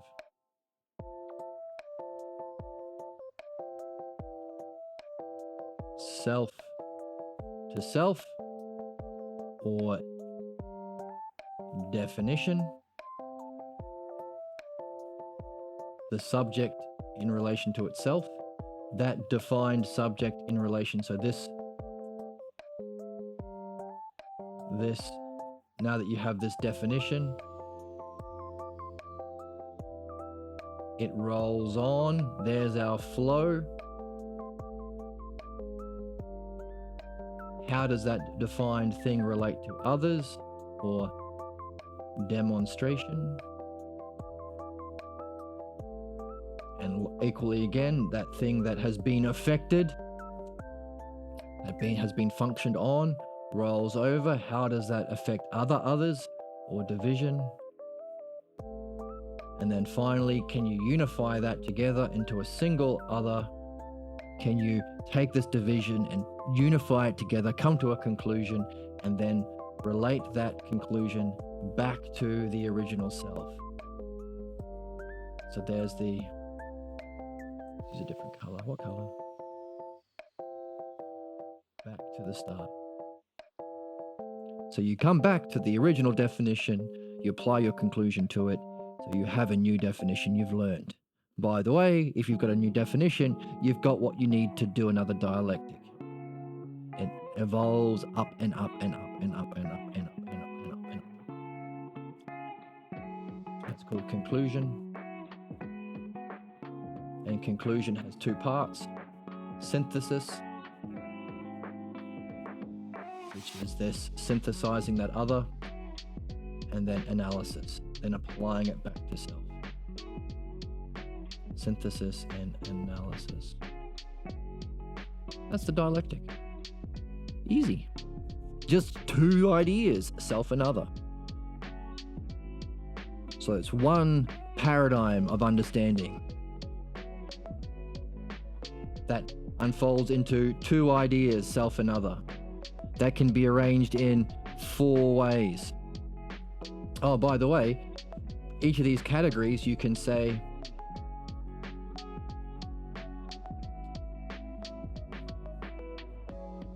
what's true, use a different color, what's true about the thing itself, what's false about it, and what's both. So we're talking about virtue. What's true of virtue? It's in being. We keep our eye on it while doing the dialectic. What's false about virtue? What can you never say about virtue? It's different from men and women. What's both true and false?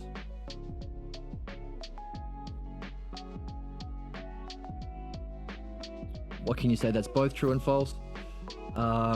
It is... What have we learned about virtue that's both true and false about it?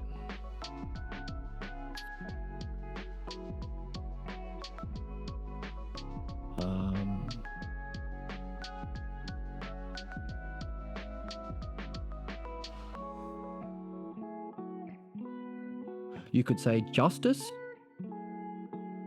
It's true in that it's a part of virtue, but it's false in that it's not the whole of virtue. That's what Socrates said about his Meno's last attempt at defining virtue.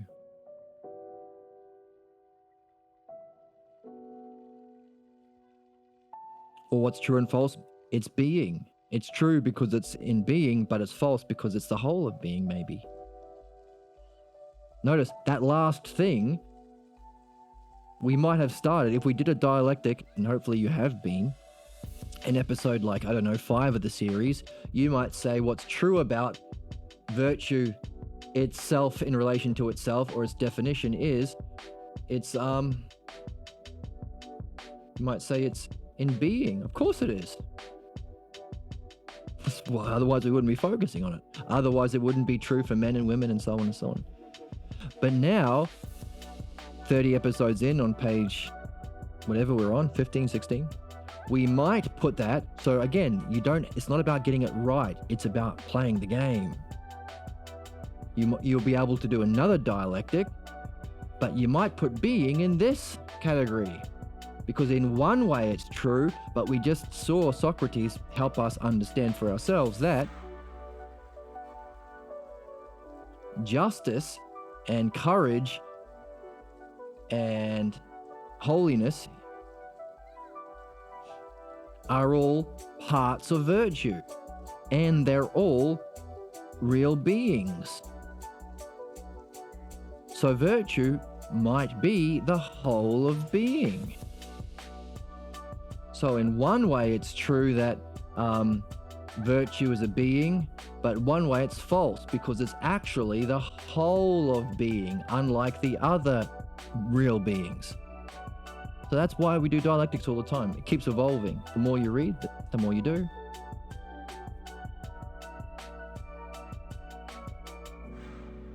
And of course you do this for side A, which is if the subject exists or is in being.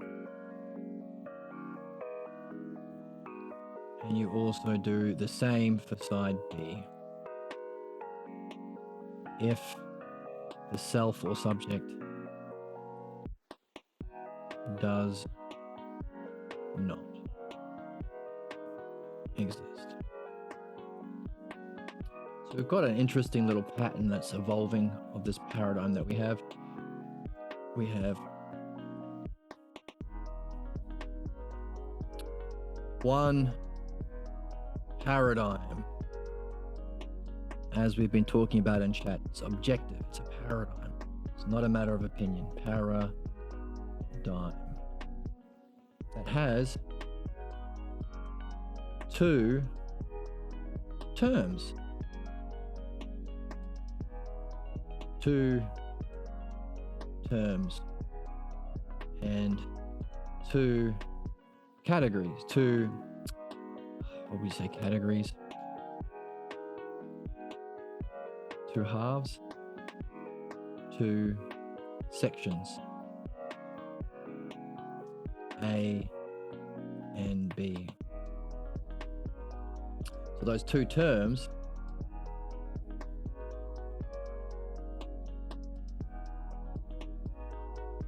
are self and other.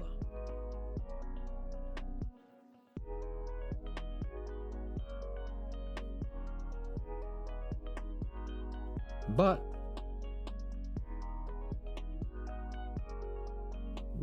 three subcategories.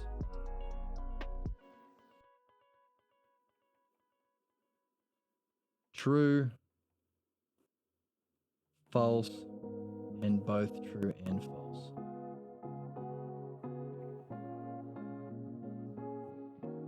And four categories.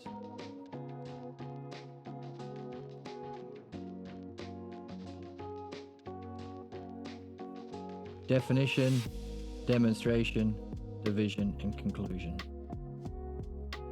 Is that neat? People who like numbers, people who like math, people who like understanding. The 1 to the 2 to the 3 to the 4.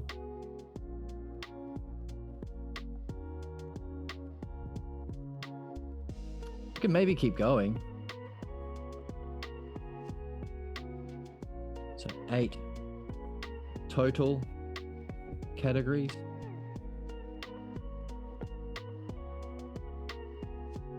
Because there's this for both side A and side B. That would also mean 24 total subcategories, because each of those 8 has the 3 true, false, and both.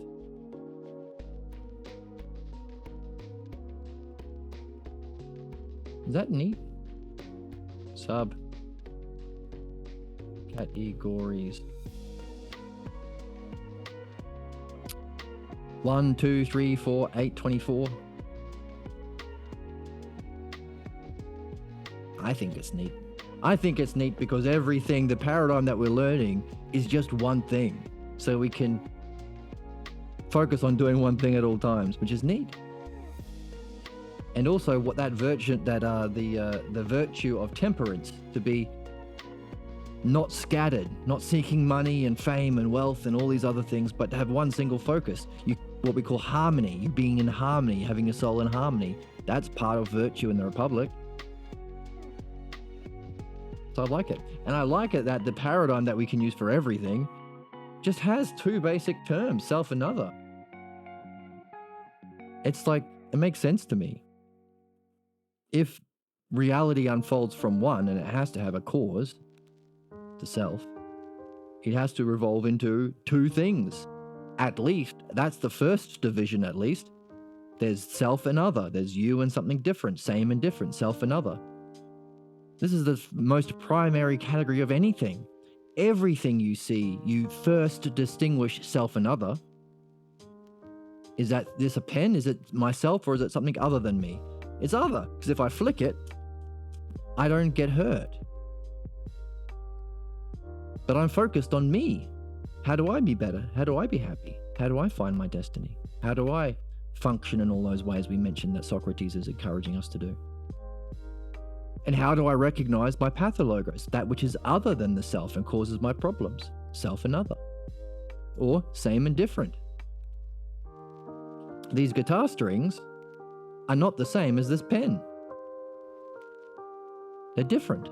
But they're also the same in that they're both things. Everything we see is same and different, and self and other. In fact, I remember somebody saying once, the most primary division is self and other, and all spiritual teachings are their own ways of saying that's not the case. To help you to understand and see that the primary division of self and other is fundamentally not ultimate truth.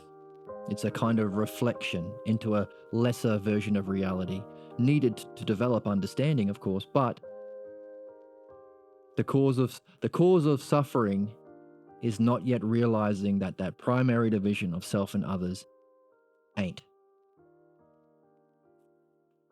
I don't know if that's true, but it sounds pretty cool, and it kind of ties in with what we're seeing here, so I'm wondering about that and carrying that question with me, and I hope you do as well. To carry a question is to be on a quest. So what? So if we realize it's four fundamental categories, SOs or DDAC, then we've pulled out these key terms, the key clues from the text, these four things that Socrates has been encouraging and demonstrating, and giving us clues to figure out. But pulling out the clues isn't solving the mystery. That's where you need the dialectic. The paradigm is also the paradigm for solving the mystery. So if we see four terms, we can wonder about and think about and contemplate all day if we want, all week if we want, or month if we want, if we can fit DDAC in here somewhere. And if we can, that goes into our skill tree. That's a group of four. Our skill tree. We better put this on the board. What does it mean to be a philosopher? Us. A philosopher.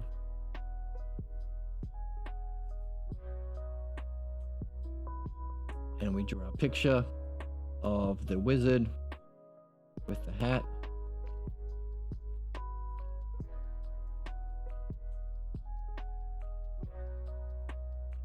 And the beard. And the big smile. And the big wondering eyes. Not cross-eyed though.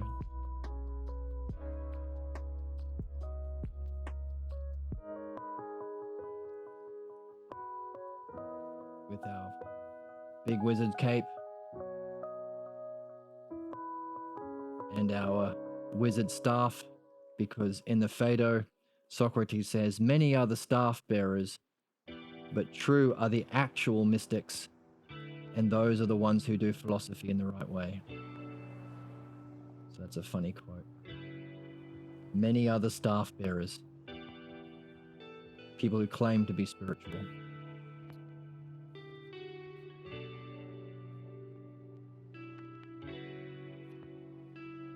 And one of the things we do is develop skill trees.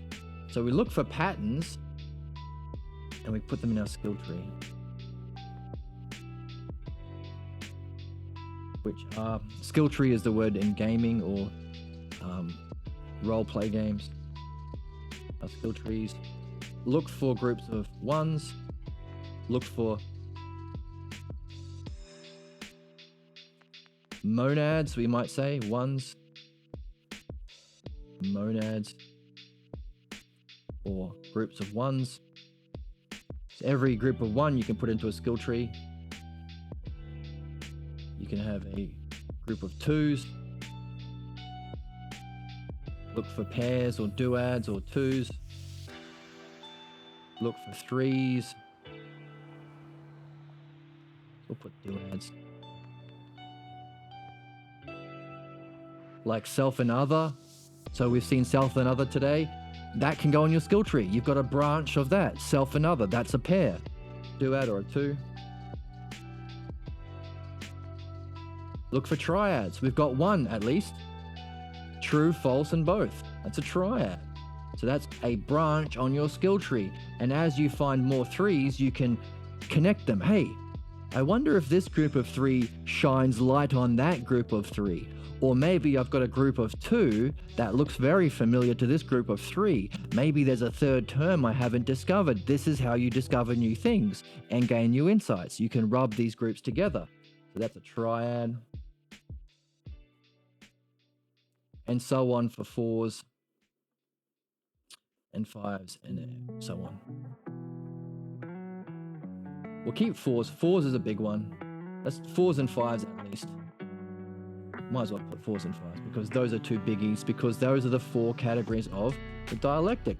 You've got at least one, even if today is your first episode. Yeah. You've got one branch of I don't know what the word is for quadrad. We'll say just fours. And pentad, I don't know, pentakill, that's in League of Legends. So look for these patterns in groups of fours and fives. These are the skill trees. This is what it means to read and be a philosopher. Hello, welcome Muchado. There's a question. Is waking up tomorrow something fundamentally true? Or is it just an assumption? Because it has happened that way every time before. What brings on this question?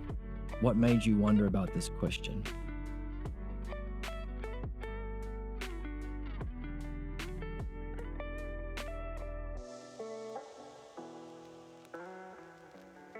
I'm asking, where are you at? What brought on this question? What's the significance of this? What's the context of this question?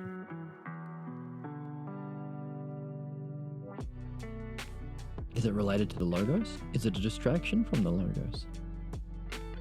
Is it meaningful? Why is it meaningful? Why are you pouring your life energy into it? What brought this question to birth?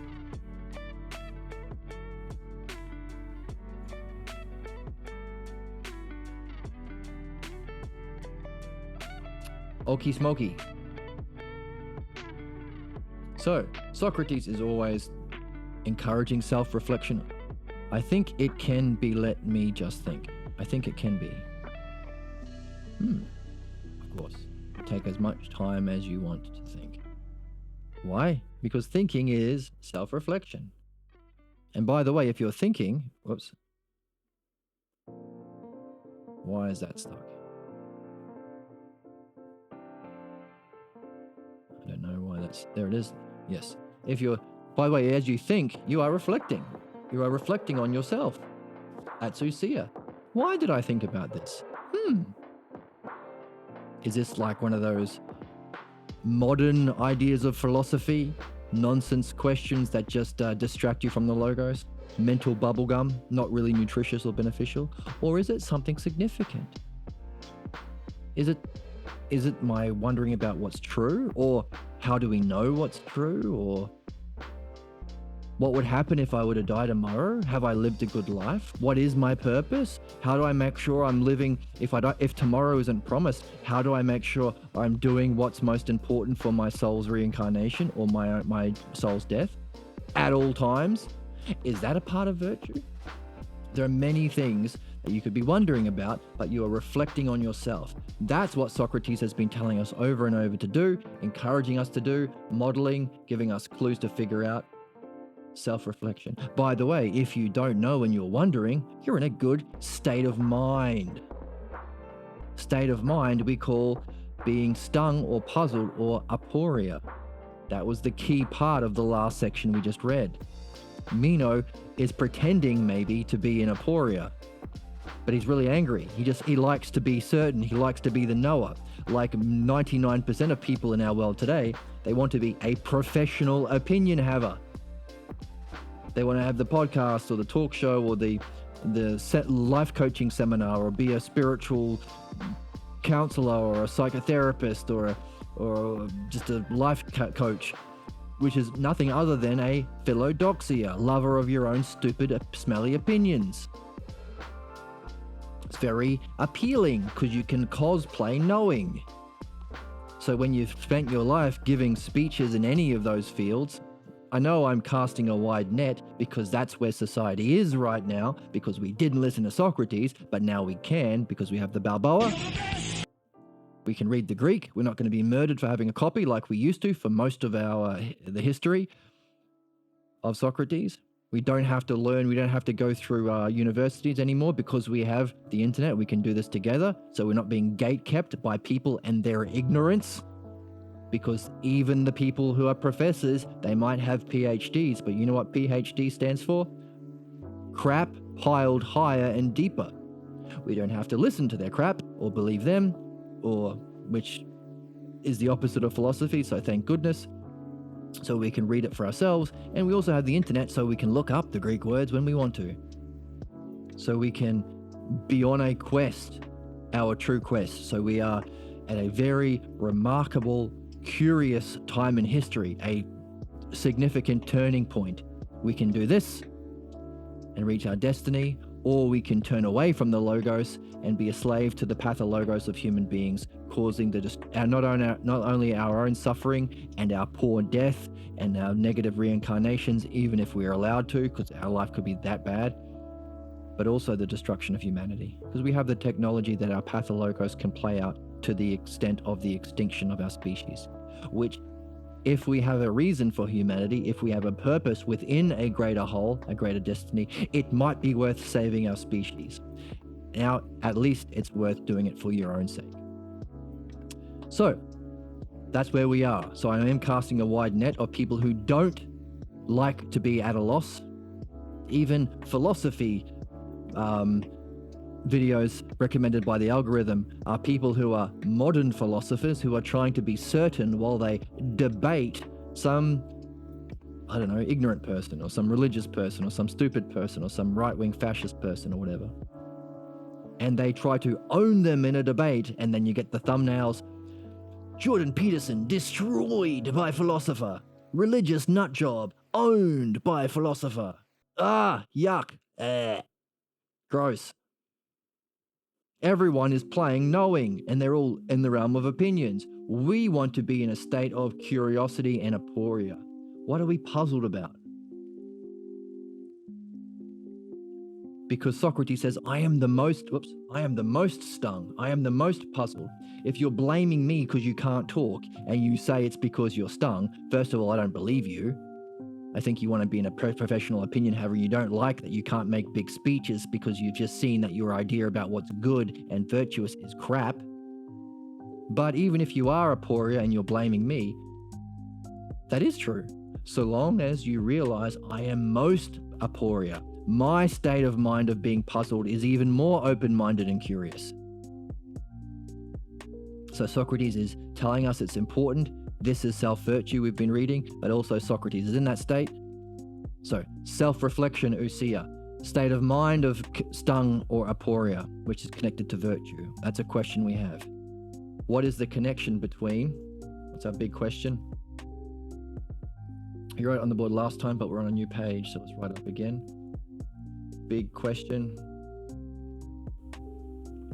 What is the connection between aporia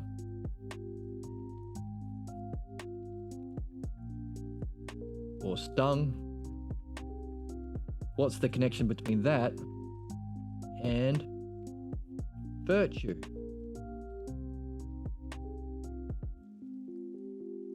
And what's the connection between virtue and the whole of being?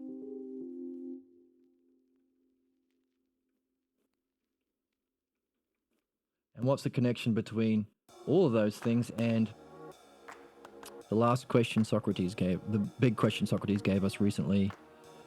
Hey, if justice and temperance and courage, these are all parts of virtue, but we don't want the parts, we want the whole thing. And by the way, those are all aspects of being, the real beings, and we want the whole of virtue, not a part, not a broken glass like that joke we make at parties, then we're after, how do you know the whole of being? How can you, and if that's what virtue is, the Socrates question, the question Socrates gave us was, therefore, helping us out. Thank you, Socrates. How can anyone know what virtue is if it's the whole of being, if you do not know self? That's our question. You can only apprehend the whole of something from a participation in a greater whole. You can only solve problems caused by beliefs at the level of understanding. And if understanding of the realm of being, dianoia and nous, is about being, how do you know the whole of being?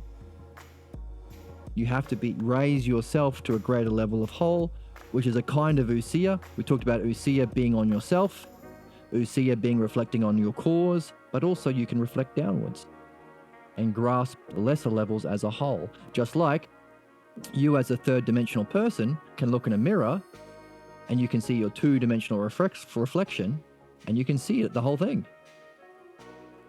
Whereas your two-dimensional reflection can't look at you and say, oh, I can see the whole of you, because we have things that it doesn't have. We have will, we have intelligence, we have goals, we have planning. These are higher levels of functioning than a two-dimensional reflection in the mirror. The two-dimensional reflection can't grasp all of that. It's beyond its reach. Equally so, if we want to grasp the whole of being, we have to be at a higher level of being or ontology and a higher level of thinking, epistemology. That's the self. So that's the question we're carrying. How does aporia relate to virtue? How does that relate to the whole of being? And how does that relate to knowing self?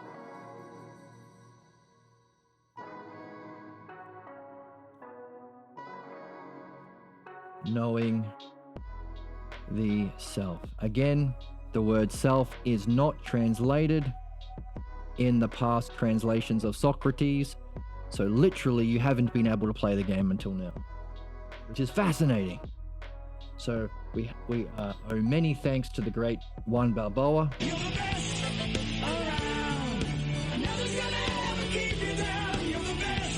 for all his fantastic work in giving us this translation for free with an understanding of the significance of these words, because he's been doing philosophy for a long time and he's been doing midwifery for a long time, so he's in the game, but also including the Greek.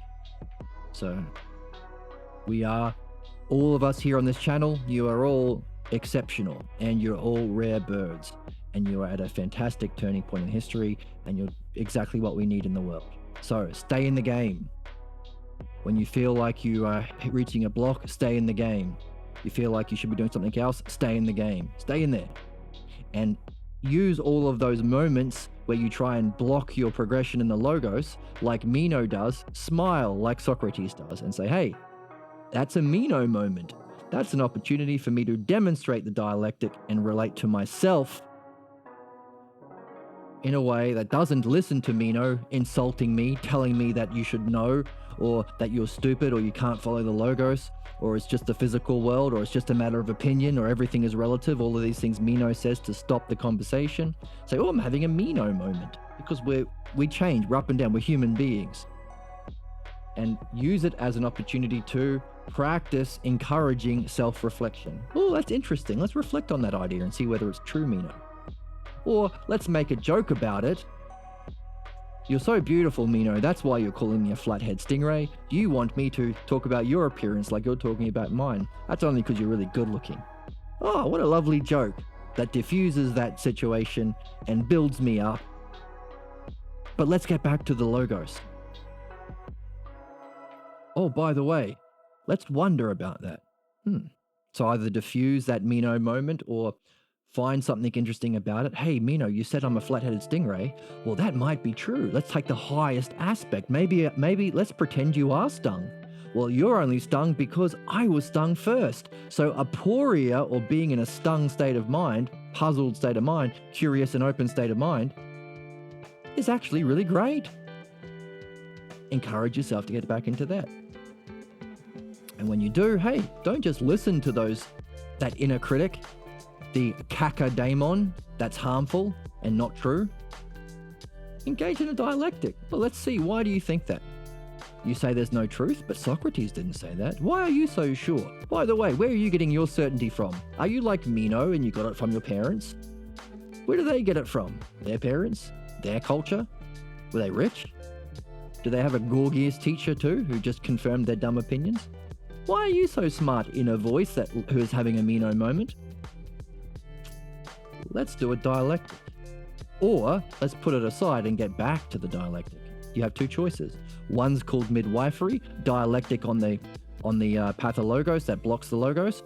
And your second choice is, I'll deal with you later. Today we're reading the Meno.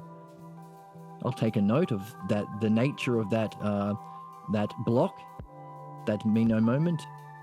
And I promise I'll get back to it later, but now I'm going back to the logos. And why? For your sake and that of others. So for your self-benefit, and by the way, self-benefit or self-full overflows. So if you want to be a good person to others, first of all, you got to know what's good. You want to help people? Well, you better know what's good. Hitler thought he was helping. Trump, I don't know what Trump thinks, but a lot of people think they're doing good, but they don't know the good. So self-benefit. And that allows you to benefit others as well, secondarily.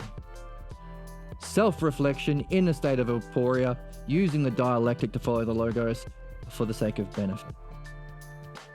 That's what Socrates is always encouraging us all through the text. And we can practice when we have those Meno moments. We have a Meno moment, we can make a Socrates switch. And we are wondering, what's aporia got to do with virtue, got to do with the whole of being, got to do with knowing the self? Let's check in with the chatty chat. Answering this question, which is the one about, question is, why are you wondering about whether waking up tomorrow is fundamentally true? Answering this question also touches on other ideas, like whether math is fundamentally true. For example, we say 2 + 2 = 4. 2 + 2 = 4 because every time we put 2 balls with another 2 balls, we get 4 balls. But consider the belief that the earth was flat. It was once thought to be fundamentally true, but this belief was based on limited knowledge. I see how you're using the word knowledge there. I'm with you. So perhaps we assume 2 + 2 = 4 because it always worked within our experience.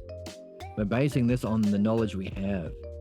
But if there are physical laws or dimensions beyond our understanding that manipulate or change the rules of the universe, even something as basic as 2 + 2 = 4 could theoretically be different. Of course, this is only a hypothesis, but it raises the question, what do we really know? Interesting reflection.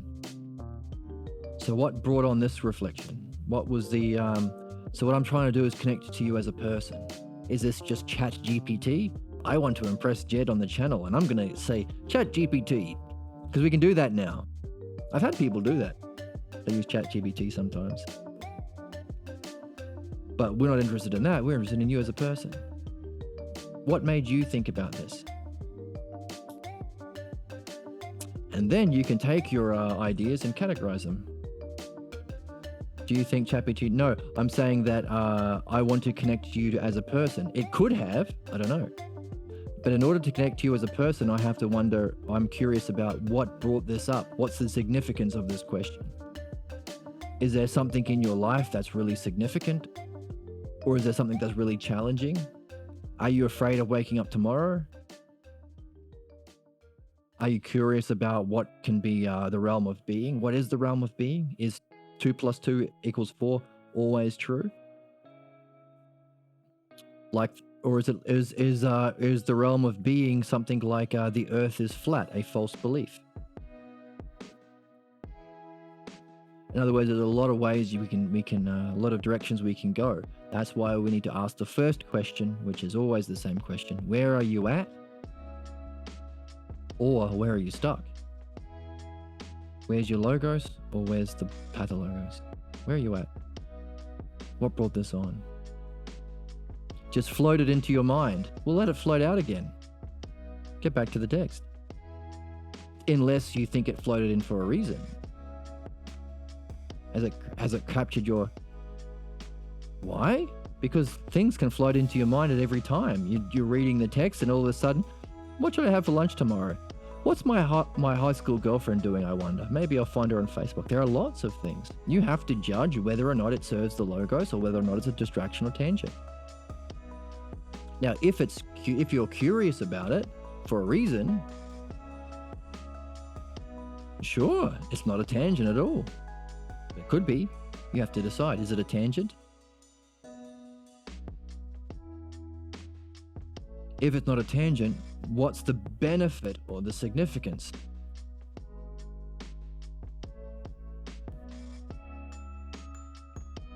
And if it is a genuine question that's genuinely puzzling you, put you in a state of aporia, allowing you to reflect, and you think it will benefit you, how do you have this section? How do you use the logos and dialect to answer the question? Do you want my opinion? I can answer you. The answer is yes. No. Easy. Next one. Give me another one. I'm answering questions all day today. 20 cents an answer.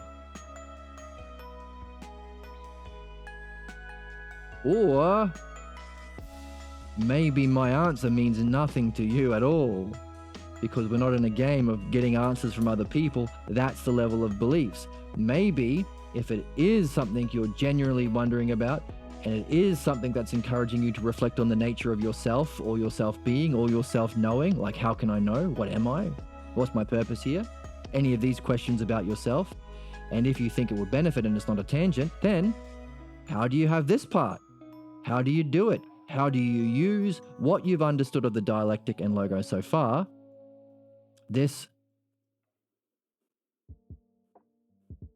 These 4 categories in 2 parts with 3 subdivisions.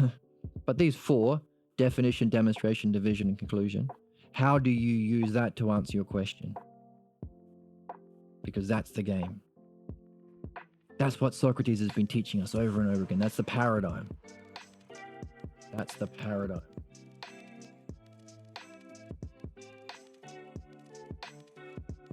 But should I let go of my questions because someone says so? What do you think? Would you just be listening to a belief of somebody else? That sounds like you'd be a slave to someone's dumb opinions. Especially if they do no harm to anyone. So we're not really interested in whether they are neutral, like not harming. We want to know whether it benefits you. Otherwise, what were you doing immediately before it, if it's a tangent? Were you reading? Were you doing midwifery? Were you reflecting on a question from the text? Because there are bubblegum questions like that. Non-beneficial, non-nutritious. Like bubblegum doesn't really give you any nutrients. Like the trolley problem. So we make fun of the trolley problem sometimes because it's a nonsense question. If you were in a trolley, or if a trolley was coming along and you could flip the switch and kill 4 people to save 10 people, who cares? Why? What has it got to do with your destiny? What's it got to do with you mastering the art of the dialectic to reach truth and being and helping others do the same? It sounds like busy work for people who don't know what philosophy really is. So it could be a bubblegum question.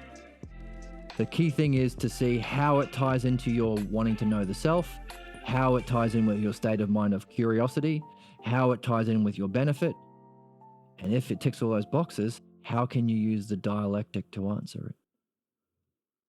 Or maybe you don't know yet. How can you therefore arrange it as a question? How can you take all of those great reflections and polish it up like a gem? Get rid of all the unnecessary words. Simplify it in one sentence. Hone it like a laser beam, because that polished gem can go into your question sack and we can carry questions with us. What's the essence of your question? Is it about being? Is it about knowledge? Is it about truth? Is it about whether you die tomorrow? What's the essence of your question? Because then you can carry it. You can wonder about it. You can share it with your friends. As part of being a philosopher, there is us. We have our question sack. So here's our inventory. What we carry with us on our adventure. Inventory. In our inventory is a... what color? Questions. A sack of questions that we carry. Could be a good one. What aspect of that question is puzzling you the most? Or is it a bubblegum one? Is it distracting you from what you're really wondering about? Knowledge. Knowledge about how much we don't know. Right. Good question. So, can you polish it up? Polish up that question. What's your question about knowledge? So that's great. Polish it up, share it with us. We can all carry it. We can all benefit because philosophy is not a solo quest. I'm looking for someone to share in an adventure. Just like in multiplayer online games, sometimes you meet up with other people that you want to play with and you can share a quest with them. They can click on you and they can get your quest.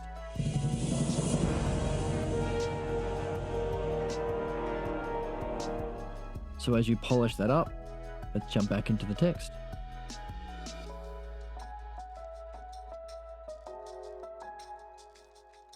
So, speaking of knowing things, Socrates says, hang on a second, wait a minute. Do you know that this thing that, what you're saying, what does Meno say?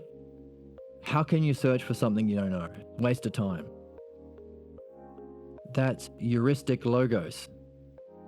Debate language. Bullcrap language. What do you mean? Well, you're saying that people in general should not seek for that which they do know because they know it already and there's no need, or don't seek for something you don't know because if you're seeking something you don't know, how do you know what you're looking for? Questions about knowledge. Does it help? Notice the fact that you're carrying this question might breathe life into the text. So reading the text, here's another triad for your skill tree if you want it. So we talk about the game involves, okay, here's a duad. Here's a pair of 2 for your skill tree. The logos or dialectic paradigm that we are learning, model of all models, we say applies to what's false,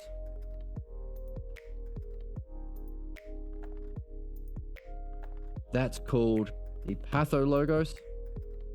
That's philosophical midwifery, addressing the pathologos. And what's true,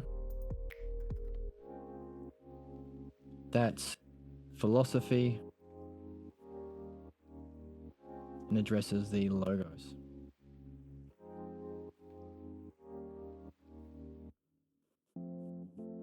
There's a duad.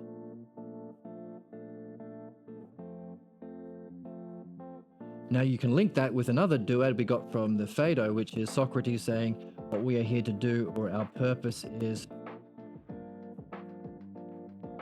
to purify, purification,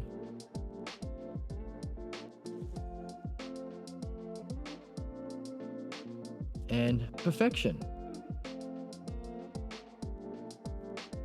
See how that works? You've got this duad here on one branch and this duad here on this branch in your skill trees. You can rub them together. You can gain insights. Oh, is midwifery on our pathologos, the use of the dialectic applied to what's false, is that purification that Socrates is talking about? Oh, and if that's the case, then you can gain another question and answer or question and insight by saying, hey, does that mean that the other thing, using the dialectic to find what's true in philosophy, is perfection? That's the skill tree.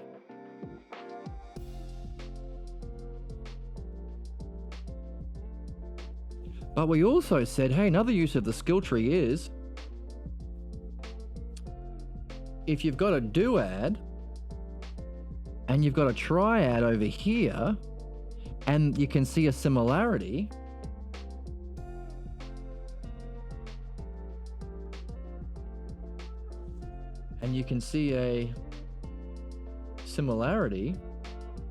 different color.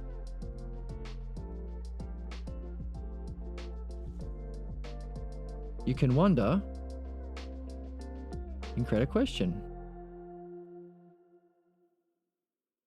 Like we've got a triad.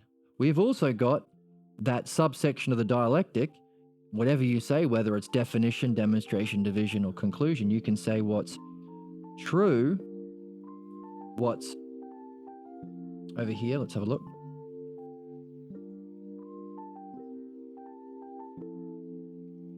You can say what's true about it, what's false about it, and what's both true and false. There's the three subcategories. So that's a triad. So that's a skill tree over here.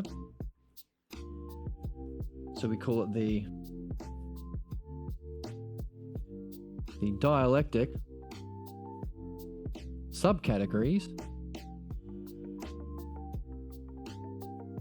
is what's false, what's true, and what's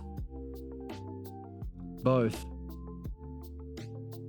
true and false. So what? Well, that's a skill tree that you're carrying with you in your back pocket on the quest that looks similar to this duad over here. So what? Hang on a second. If the logos, let's just say dialectic paradigm, the dialectic paradigm applied to what's true is the logos of philosophy and what's false is the pathologos, then maybe this can actually turn into a triad because false is the same here, true is the same here, which means we've got one missing term. We can generate a question. We can carry this question with us. Is there a third hidden category for us to discover that you can apply the dialectic to that's both true and false? That's how you use skill tree. That's how you can give birth to new puzzles and questions. That's why we read in this way. Now you have that question. Take that with you. Wonder about it.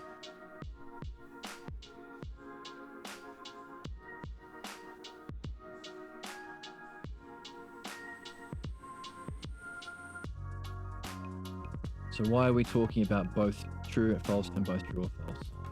Well, here's another try I'm going to give you for free.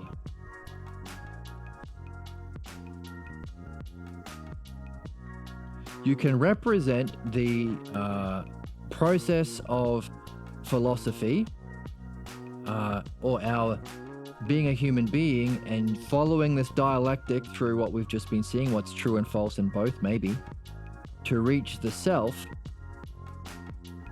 which is our destiny or the destiny. You can represent that with the Greek gods. And that philosophy or return or what we call it, unfolding and reverting, returning or revert,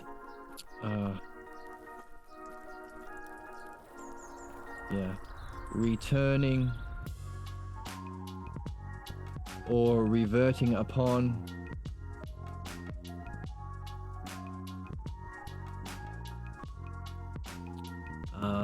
self or their first cause.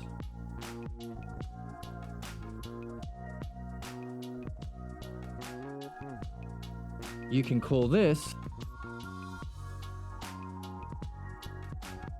anagogic. Anagogic movement or activity. Philosophy is anagogic movement or activity because it's activity. Because it's a return, it's a reverting. We unfold from the first cause, but we return back to it to complete that ousia cycle in our development.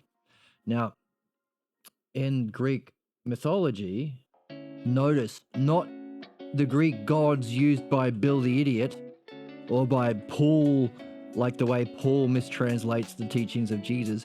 We're not interested in anyone's use of the gods. We're interested specifically in Plato and Socrates' use of the gods to represent these principles. This is not how we learn Greek mythology at school, where it's a hodgepodge of everyone's ideas. Crazy Bill's idea of what Zeus does. Crazy Aunt Betty's view of what Aphrodite represents. That's garbage. That's not learning. There's no system there. True mythology is this: the use of gods or stories to represent these fundamental principles that we're learning about here in the Logos and Pathologos. So the anagogic triad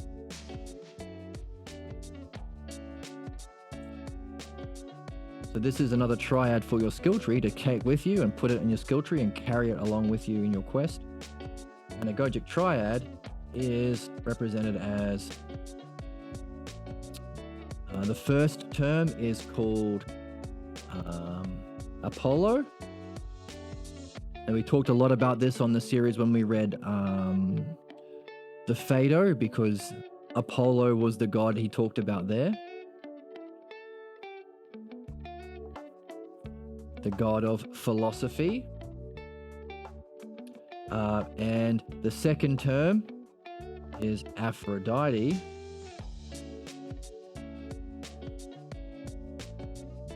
So there's our triangle.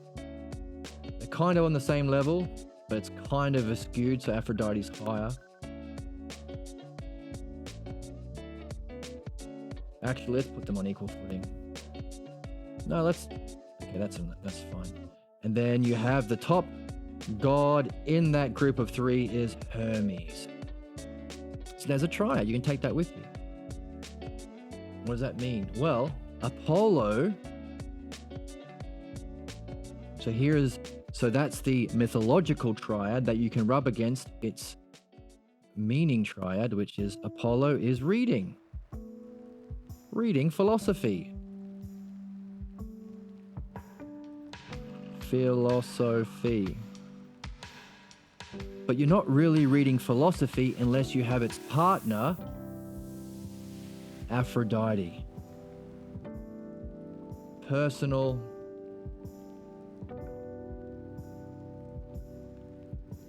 Need some more room. Reading philosophy, but it's not significant unless you're making also personal connections to see, making some more space, to see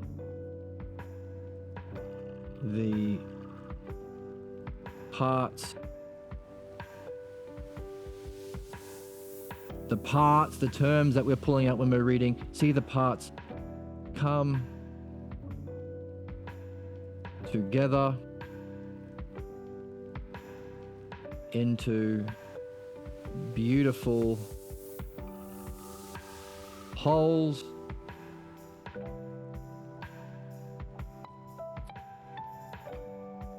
Let's say come together into wholes. Yeah. Come together into Jesus. Why is it not? There we go.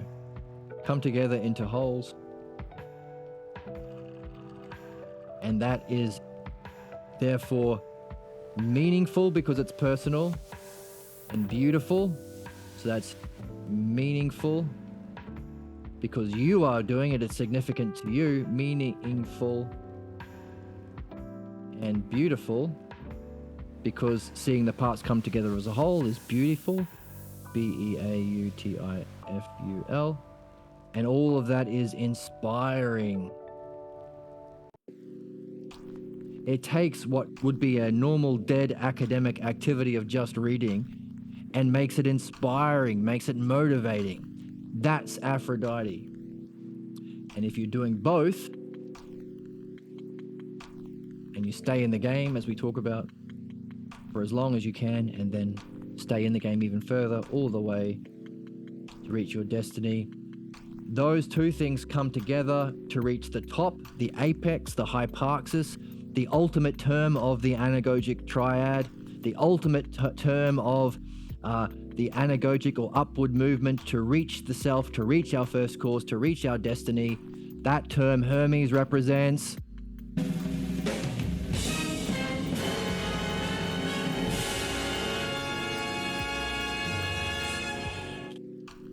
the dialectic.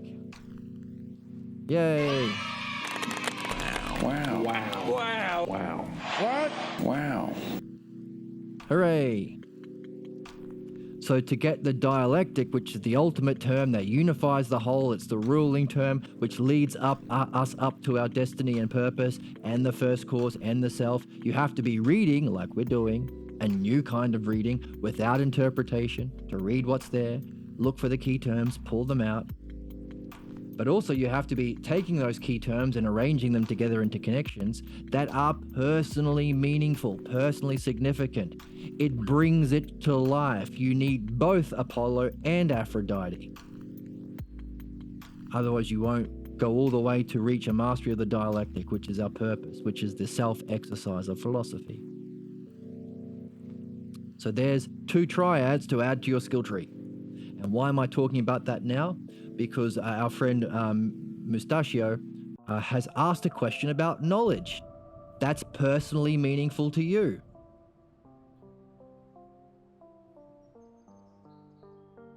Oh, okay, it's not. Okay, so to read him in the chat, I didn't understand. I don't see this as a question about knowledge, okay?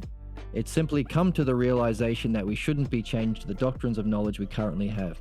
Instead, we should extract value from it without being bound to it, meaning we shouldn't see it as fundamental or follow it blindly. Okay, keep looking then. You haven't found your question. You are just expressing an opinion. It's not going to be any good to us. Philosophy isn't about opinions we already agree with. It's garbage, it's going to get you nowhere.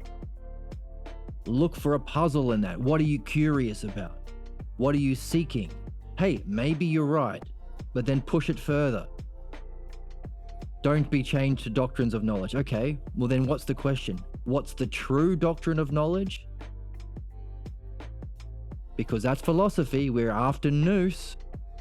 Are you going to dismiss knowledge altogether? You better not. You're not going to be in the game. So what's your question? What is the model of nous? Just because you've come across people with crappy ideas about God or about reality or about self doesn't mean they're all crappy. We wouldn't be reading philosophy if that was the case. We wouldn't be doing Apollo. So in other words, you haven't yet found aporia. You're not stung yet. Just like what we read in the text, Meno was saying, hang on a second, I had this idea about knowledge and what it means to be wise and what it means to be virtuous. But it seems like I didn't actually know anything after all. My opinions are wrong. But I don't like that. I like making speeches about virtue in front of many people. I like feeling certain. I like cosplaying as a guru. So now, by following the Logos, I realized that I was wrong. I don't like it. So I'm going to attack you, Socrates. I'm going to claim that you're not using... It's not because I'm wrong, because I still think they are good speeches. They still indeed appear good to me. I'm right. I'm certain I'm right. But you've stung me. You've made me aporia. You've made me puzzled because I can't talk now, as he makes this big speech. And people say that you sting them, that you make them puzzled, but it's just sorcery. And Socrates says, I don't believe you. You're not stung. You still think you know. You're still cosplaying the knower. You're not stung. It's garbage. Don't lie to me. Don't kidder. He didn't say that. He says, you're a villain, Meno. You almost deceived me. What does that mean? You are resembling one who doesn't know. You still think you know. You're not stung yet, but let's go back. Let's keep following the logos anyway until you find something that can put you in a curious open state. Keep going. What's the puzzle? I don't see this as a question. Find the question. I see a problem with false beliefs about knowledge. Great. Meno has one. 99.9% of people have one. Professional philosophers have many. That's their job. It's an eclectic tradition, a collection of opinions. Hegel's opinion, Kant's opinion. Who cares? We're not interested in opinion. We want truth. We want the paradigm. We want what's called nous. What is knowing?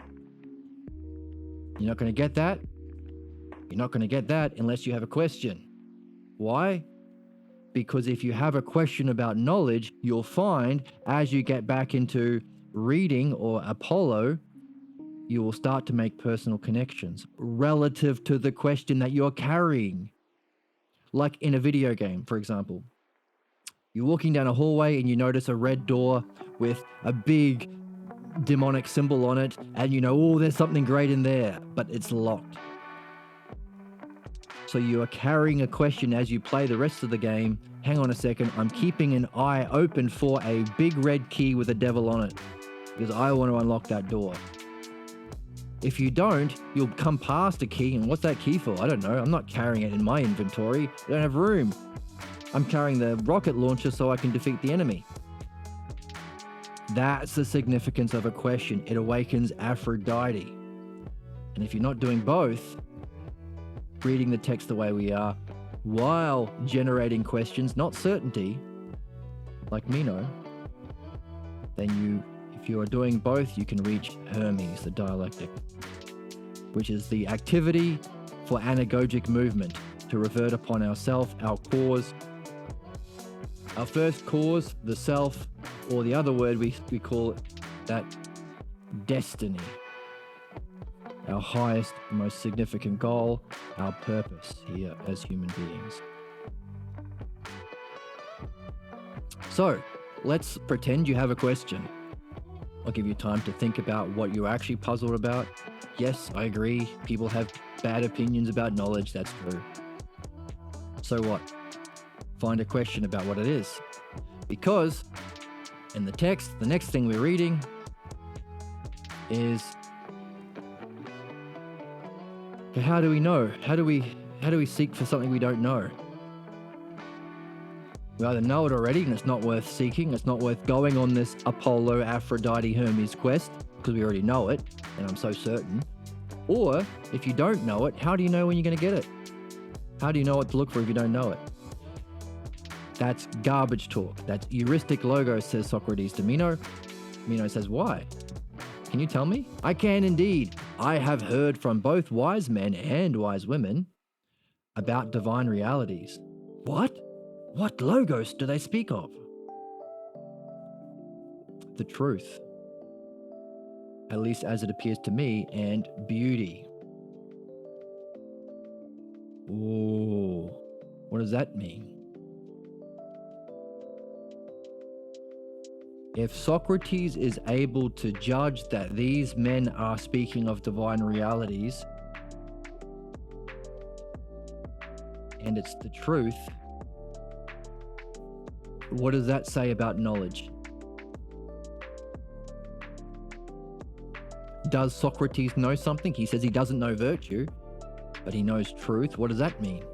He also knows beauty. I heard on Facebook that Socrates was the wisest man ever because he knows one thing. He's wise because he knows nothing. I've seen that on Facebook a million times. That's not true. It's a lie. A handy lie, because those people on Facebook want to believe they're just as wise as Socrates because they know they're ignorant.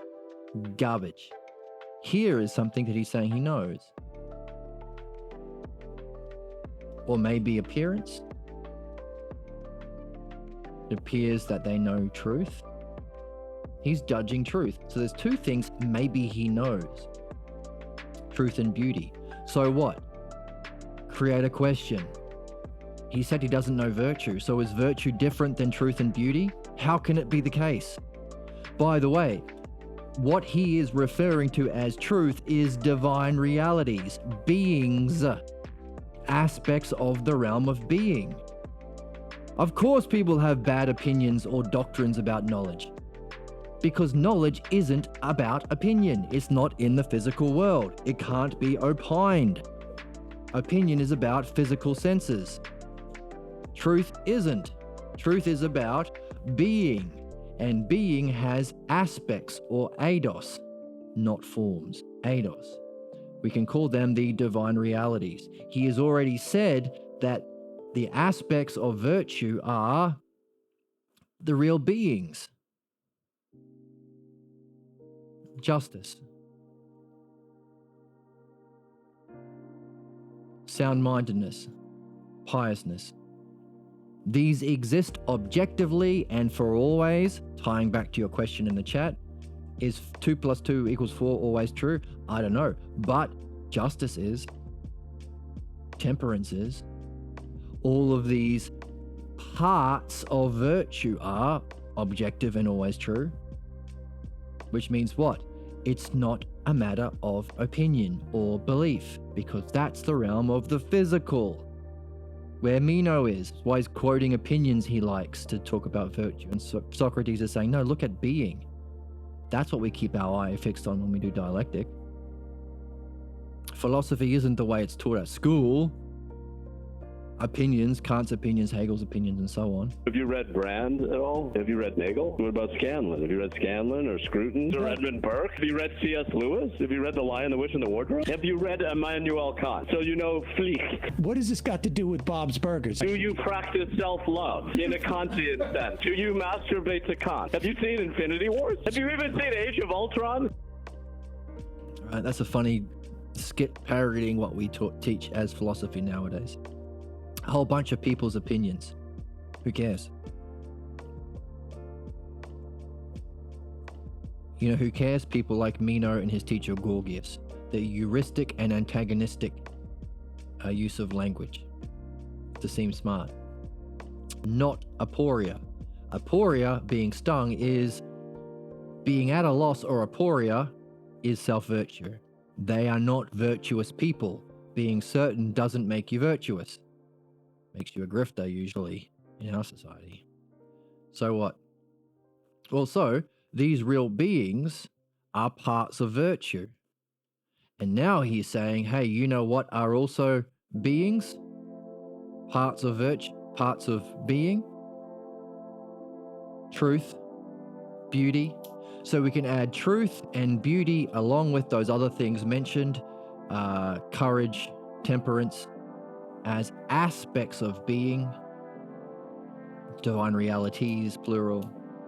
And our question is about virtue, which seems to be the whole of being. Interesting questions are developing. Even more interesting if you did come to a question about what is knowable. You'd be adding more Aphrodite. You'd be gathering clues to answer your question. You'd make it a living tradition, not a dry text. Aphrodite and Apollo. It's coming to life. Now, even if it wasn't your question, it was mine anyway. So I'm benefiting from you sharing your thoughts anyway. What is knowing? Because these wise men know something. Oh, and by the way, Socrates is able to recognize truth and beauty. So Socrates knows something. Uh-oh. He says he doesn't know virtue. What's the difference? How can he know truth and beauty as divine realities to judge these wise men and women. Oh, and by the way, earlier he says, Meno says, well, what if I was one of those debate bros, like 99% of the people in 2024, who just try and win arguments and own you in a debate, like those philosophers we see on YouTube? He said, well, you know what I would do?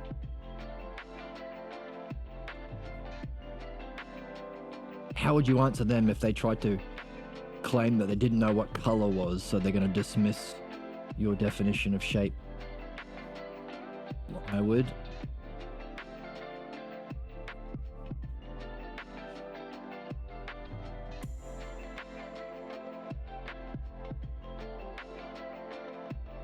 those heuristic and antagonistic people, those debate bros, I would tell them that I've answered my question and I've stated it correctly. If I didn't state it correctly, it's your work to use the logos to refute me. Don't just say, well, I have a different opinion. No, don't care about opinions, buddy. Give me the logos to refute me. But if you weren't one of those jerks who'd rather be certain than curious, and use logos, use words in the worst kind of way, I would reply in a gentler way. That's nice, because we want to learn how to be gentle with ourselves and our friends. Discoursing in the more gentle way called the way of the dialectician.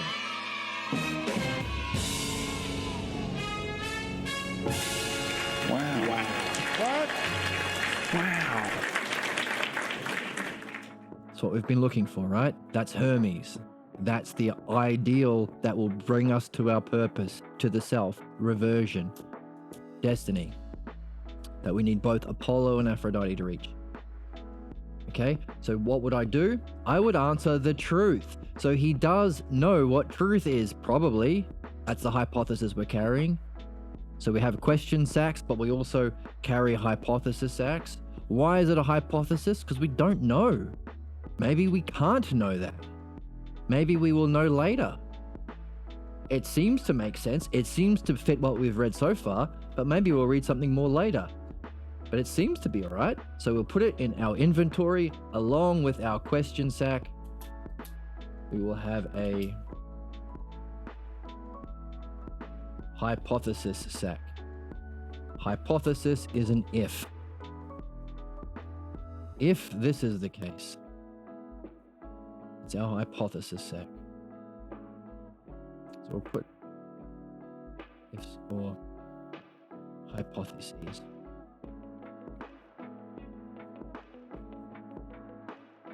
Put that sack in our inventory too. It wants to be the same size as question sack.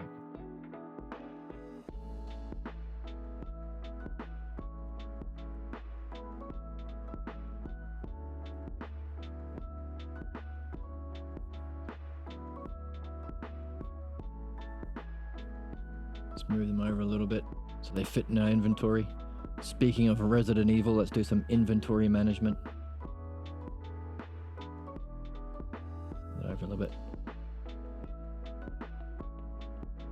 Okay, let's use this circle to make a sack here.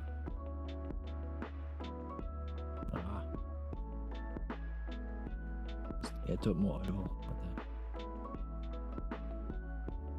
that. Yeah. Yeah.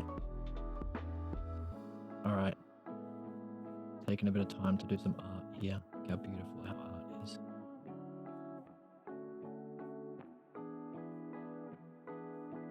Okay, that's alright over here, but let's move it over.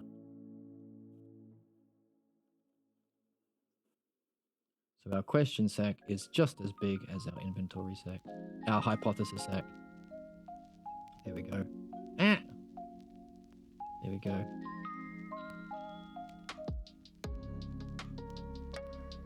Doesn't look like a top, does it? Spending some time on some art. That's okay.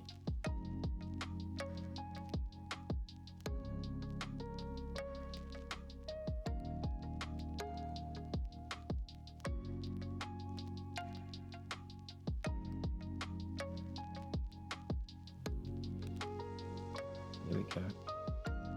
So our hypothesis is maybe he is able to know truth. because he says, I would answer the truth. And I would use a more dialectical way of asking questions and proceed along premises that the one who is questioning acknowledges you know. So I'm not going to go over your head. I'm not going to make a speech. I'm not going to assert an opinion. I'm not going to own you in a debate. I would take you by step, following things that you say, oh yeah, I'm following that. And I acknowledge you know. I know that you know it. I know you're not tricking me. So step by step, that's a dialectical way. That's the, what do we call it? The anagogic process to return to the dialectical way. So we're learning more about our purpose, our highest functioning, Hermes, the philosophy, the act of reverting or returning upon the self or the first cause and reaching our destiny. That's neat. But also from that, he said, hey, I'm going to use the truth. So does that mean he knows the truth? Because now, that's page 8, several pages later, he says, I'm able to judge whether these wise people are wise because they know the truth and they know beauty. So does that mean that beauty and truth are also aspects of real beings, the divine realities? Does that mean that Socrates knows them? And if he knows this, but he doesn't know virtue, what does that mean? Is virtue greater even than truth and being? Or maybe virtue is not knowable. If it's not knowable, it makes sense of what he said earlier when he says, I've never met anybody who knows virtue. The first thing he said, let's see it. Hey, Meno, you want to ask me whether you can teach virtue? Do you know what it is? Because I don't. I'm in need of knowing this. Whether virtue is teachable, because I don't know what virtue is. What is self-virtue? Highest virtue. Meno, I know nothing about virtue at all. Meno says, what? The great Socrates? Am I going to return home and say that even Socrates, who's so wise apparently, doesn't even know what virtue is? He goes, yep, you can tell them, but I've never met anyone who knows. What does that mean? Is it something that's more difficult to know, higher even than beauty and truth? Is it not knowable? Is knowledge a level of cognitive function lower than virtue?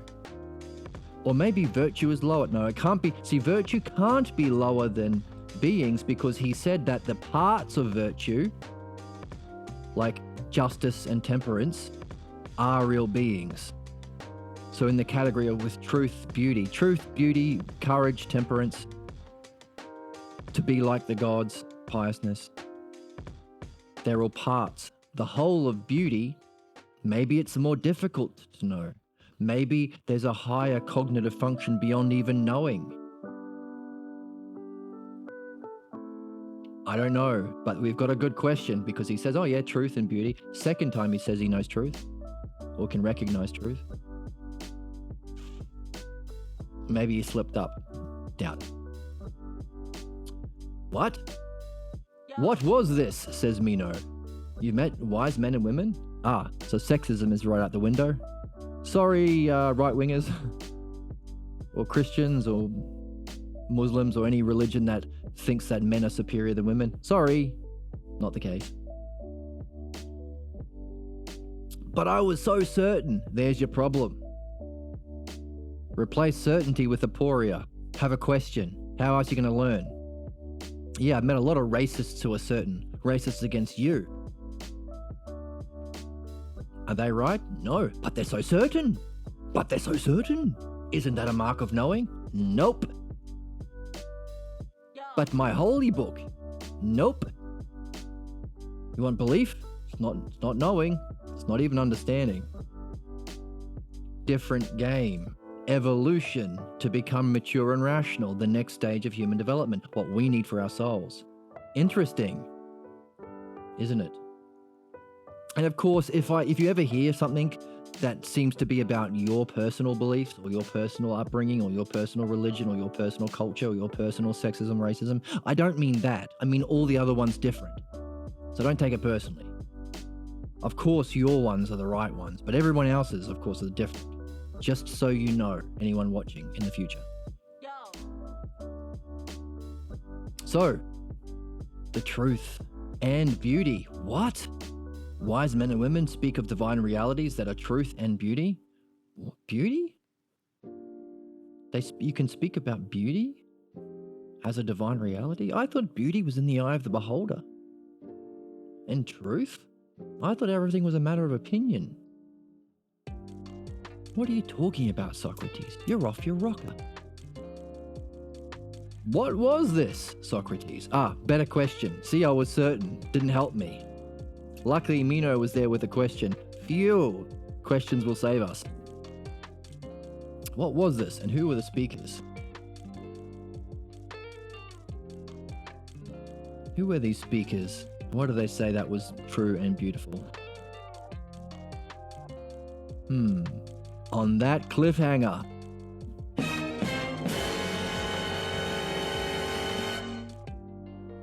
That's a good question to be puzzled about and scroll up so we don't read it. To be curious about and puzzled about and in aporia about. Practice aporia until the next episode. Hey, craft some questions. Polish them up.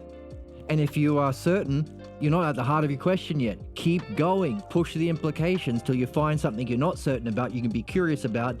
That's a nice polished gem. Share that with us. Because have a question is to be on a quest. And you can share your questions with all of us because that's the game. It's not a solo quest. It's not a one-person game philosophy. I'm looking for someone to share in an adventure. It's a game we're all in. You're a wizard, Harry. That we can carry it with us in our sack of questions in our inventory. Questions is hard to read. Do it again. So, until next episode, push your certainty until you find something you're curious about. Or maybe you're curious, but you've got a bunch of things. Can you polish it up? Can you, like you would polish up a sword, upgrading your sword, make it sharper and shinier and better? Or polish up a gem, maybe you've got a whole bunch of small gems, polish it up into one, that will fit better in your inventory. And share it with the rest of us because we can benefit each other. Benefit is one of those things Socrates is pushing, is pointing to. Questions. And maybe you have some possible hypotheses of answering those questions. Share them both. And what is this truth or beauty that Socrates is able to recognize and maybe know? And how is it different from virtue which he doesn't know? And who are these people and what do they say? With those questions, I hope you're wondering, I hope you're puzzled, and I hope you see you next time. Feel free to join on YouTube and Twitch and Discord if you like. Thank you so much for joining me, and I hope to see you next time.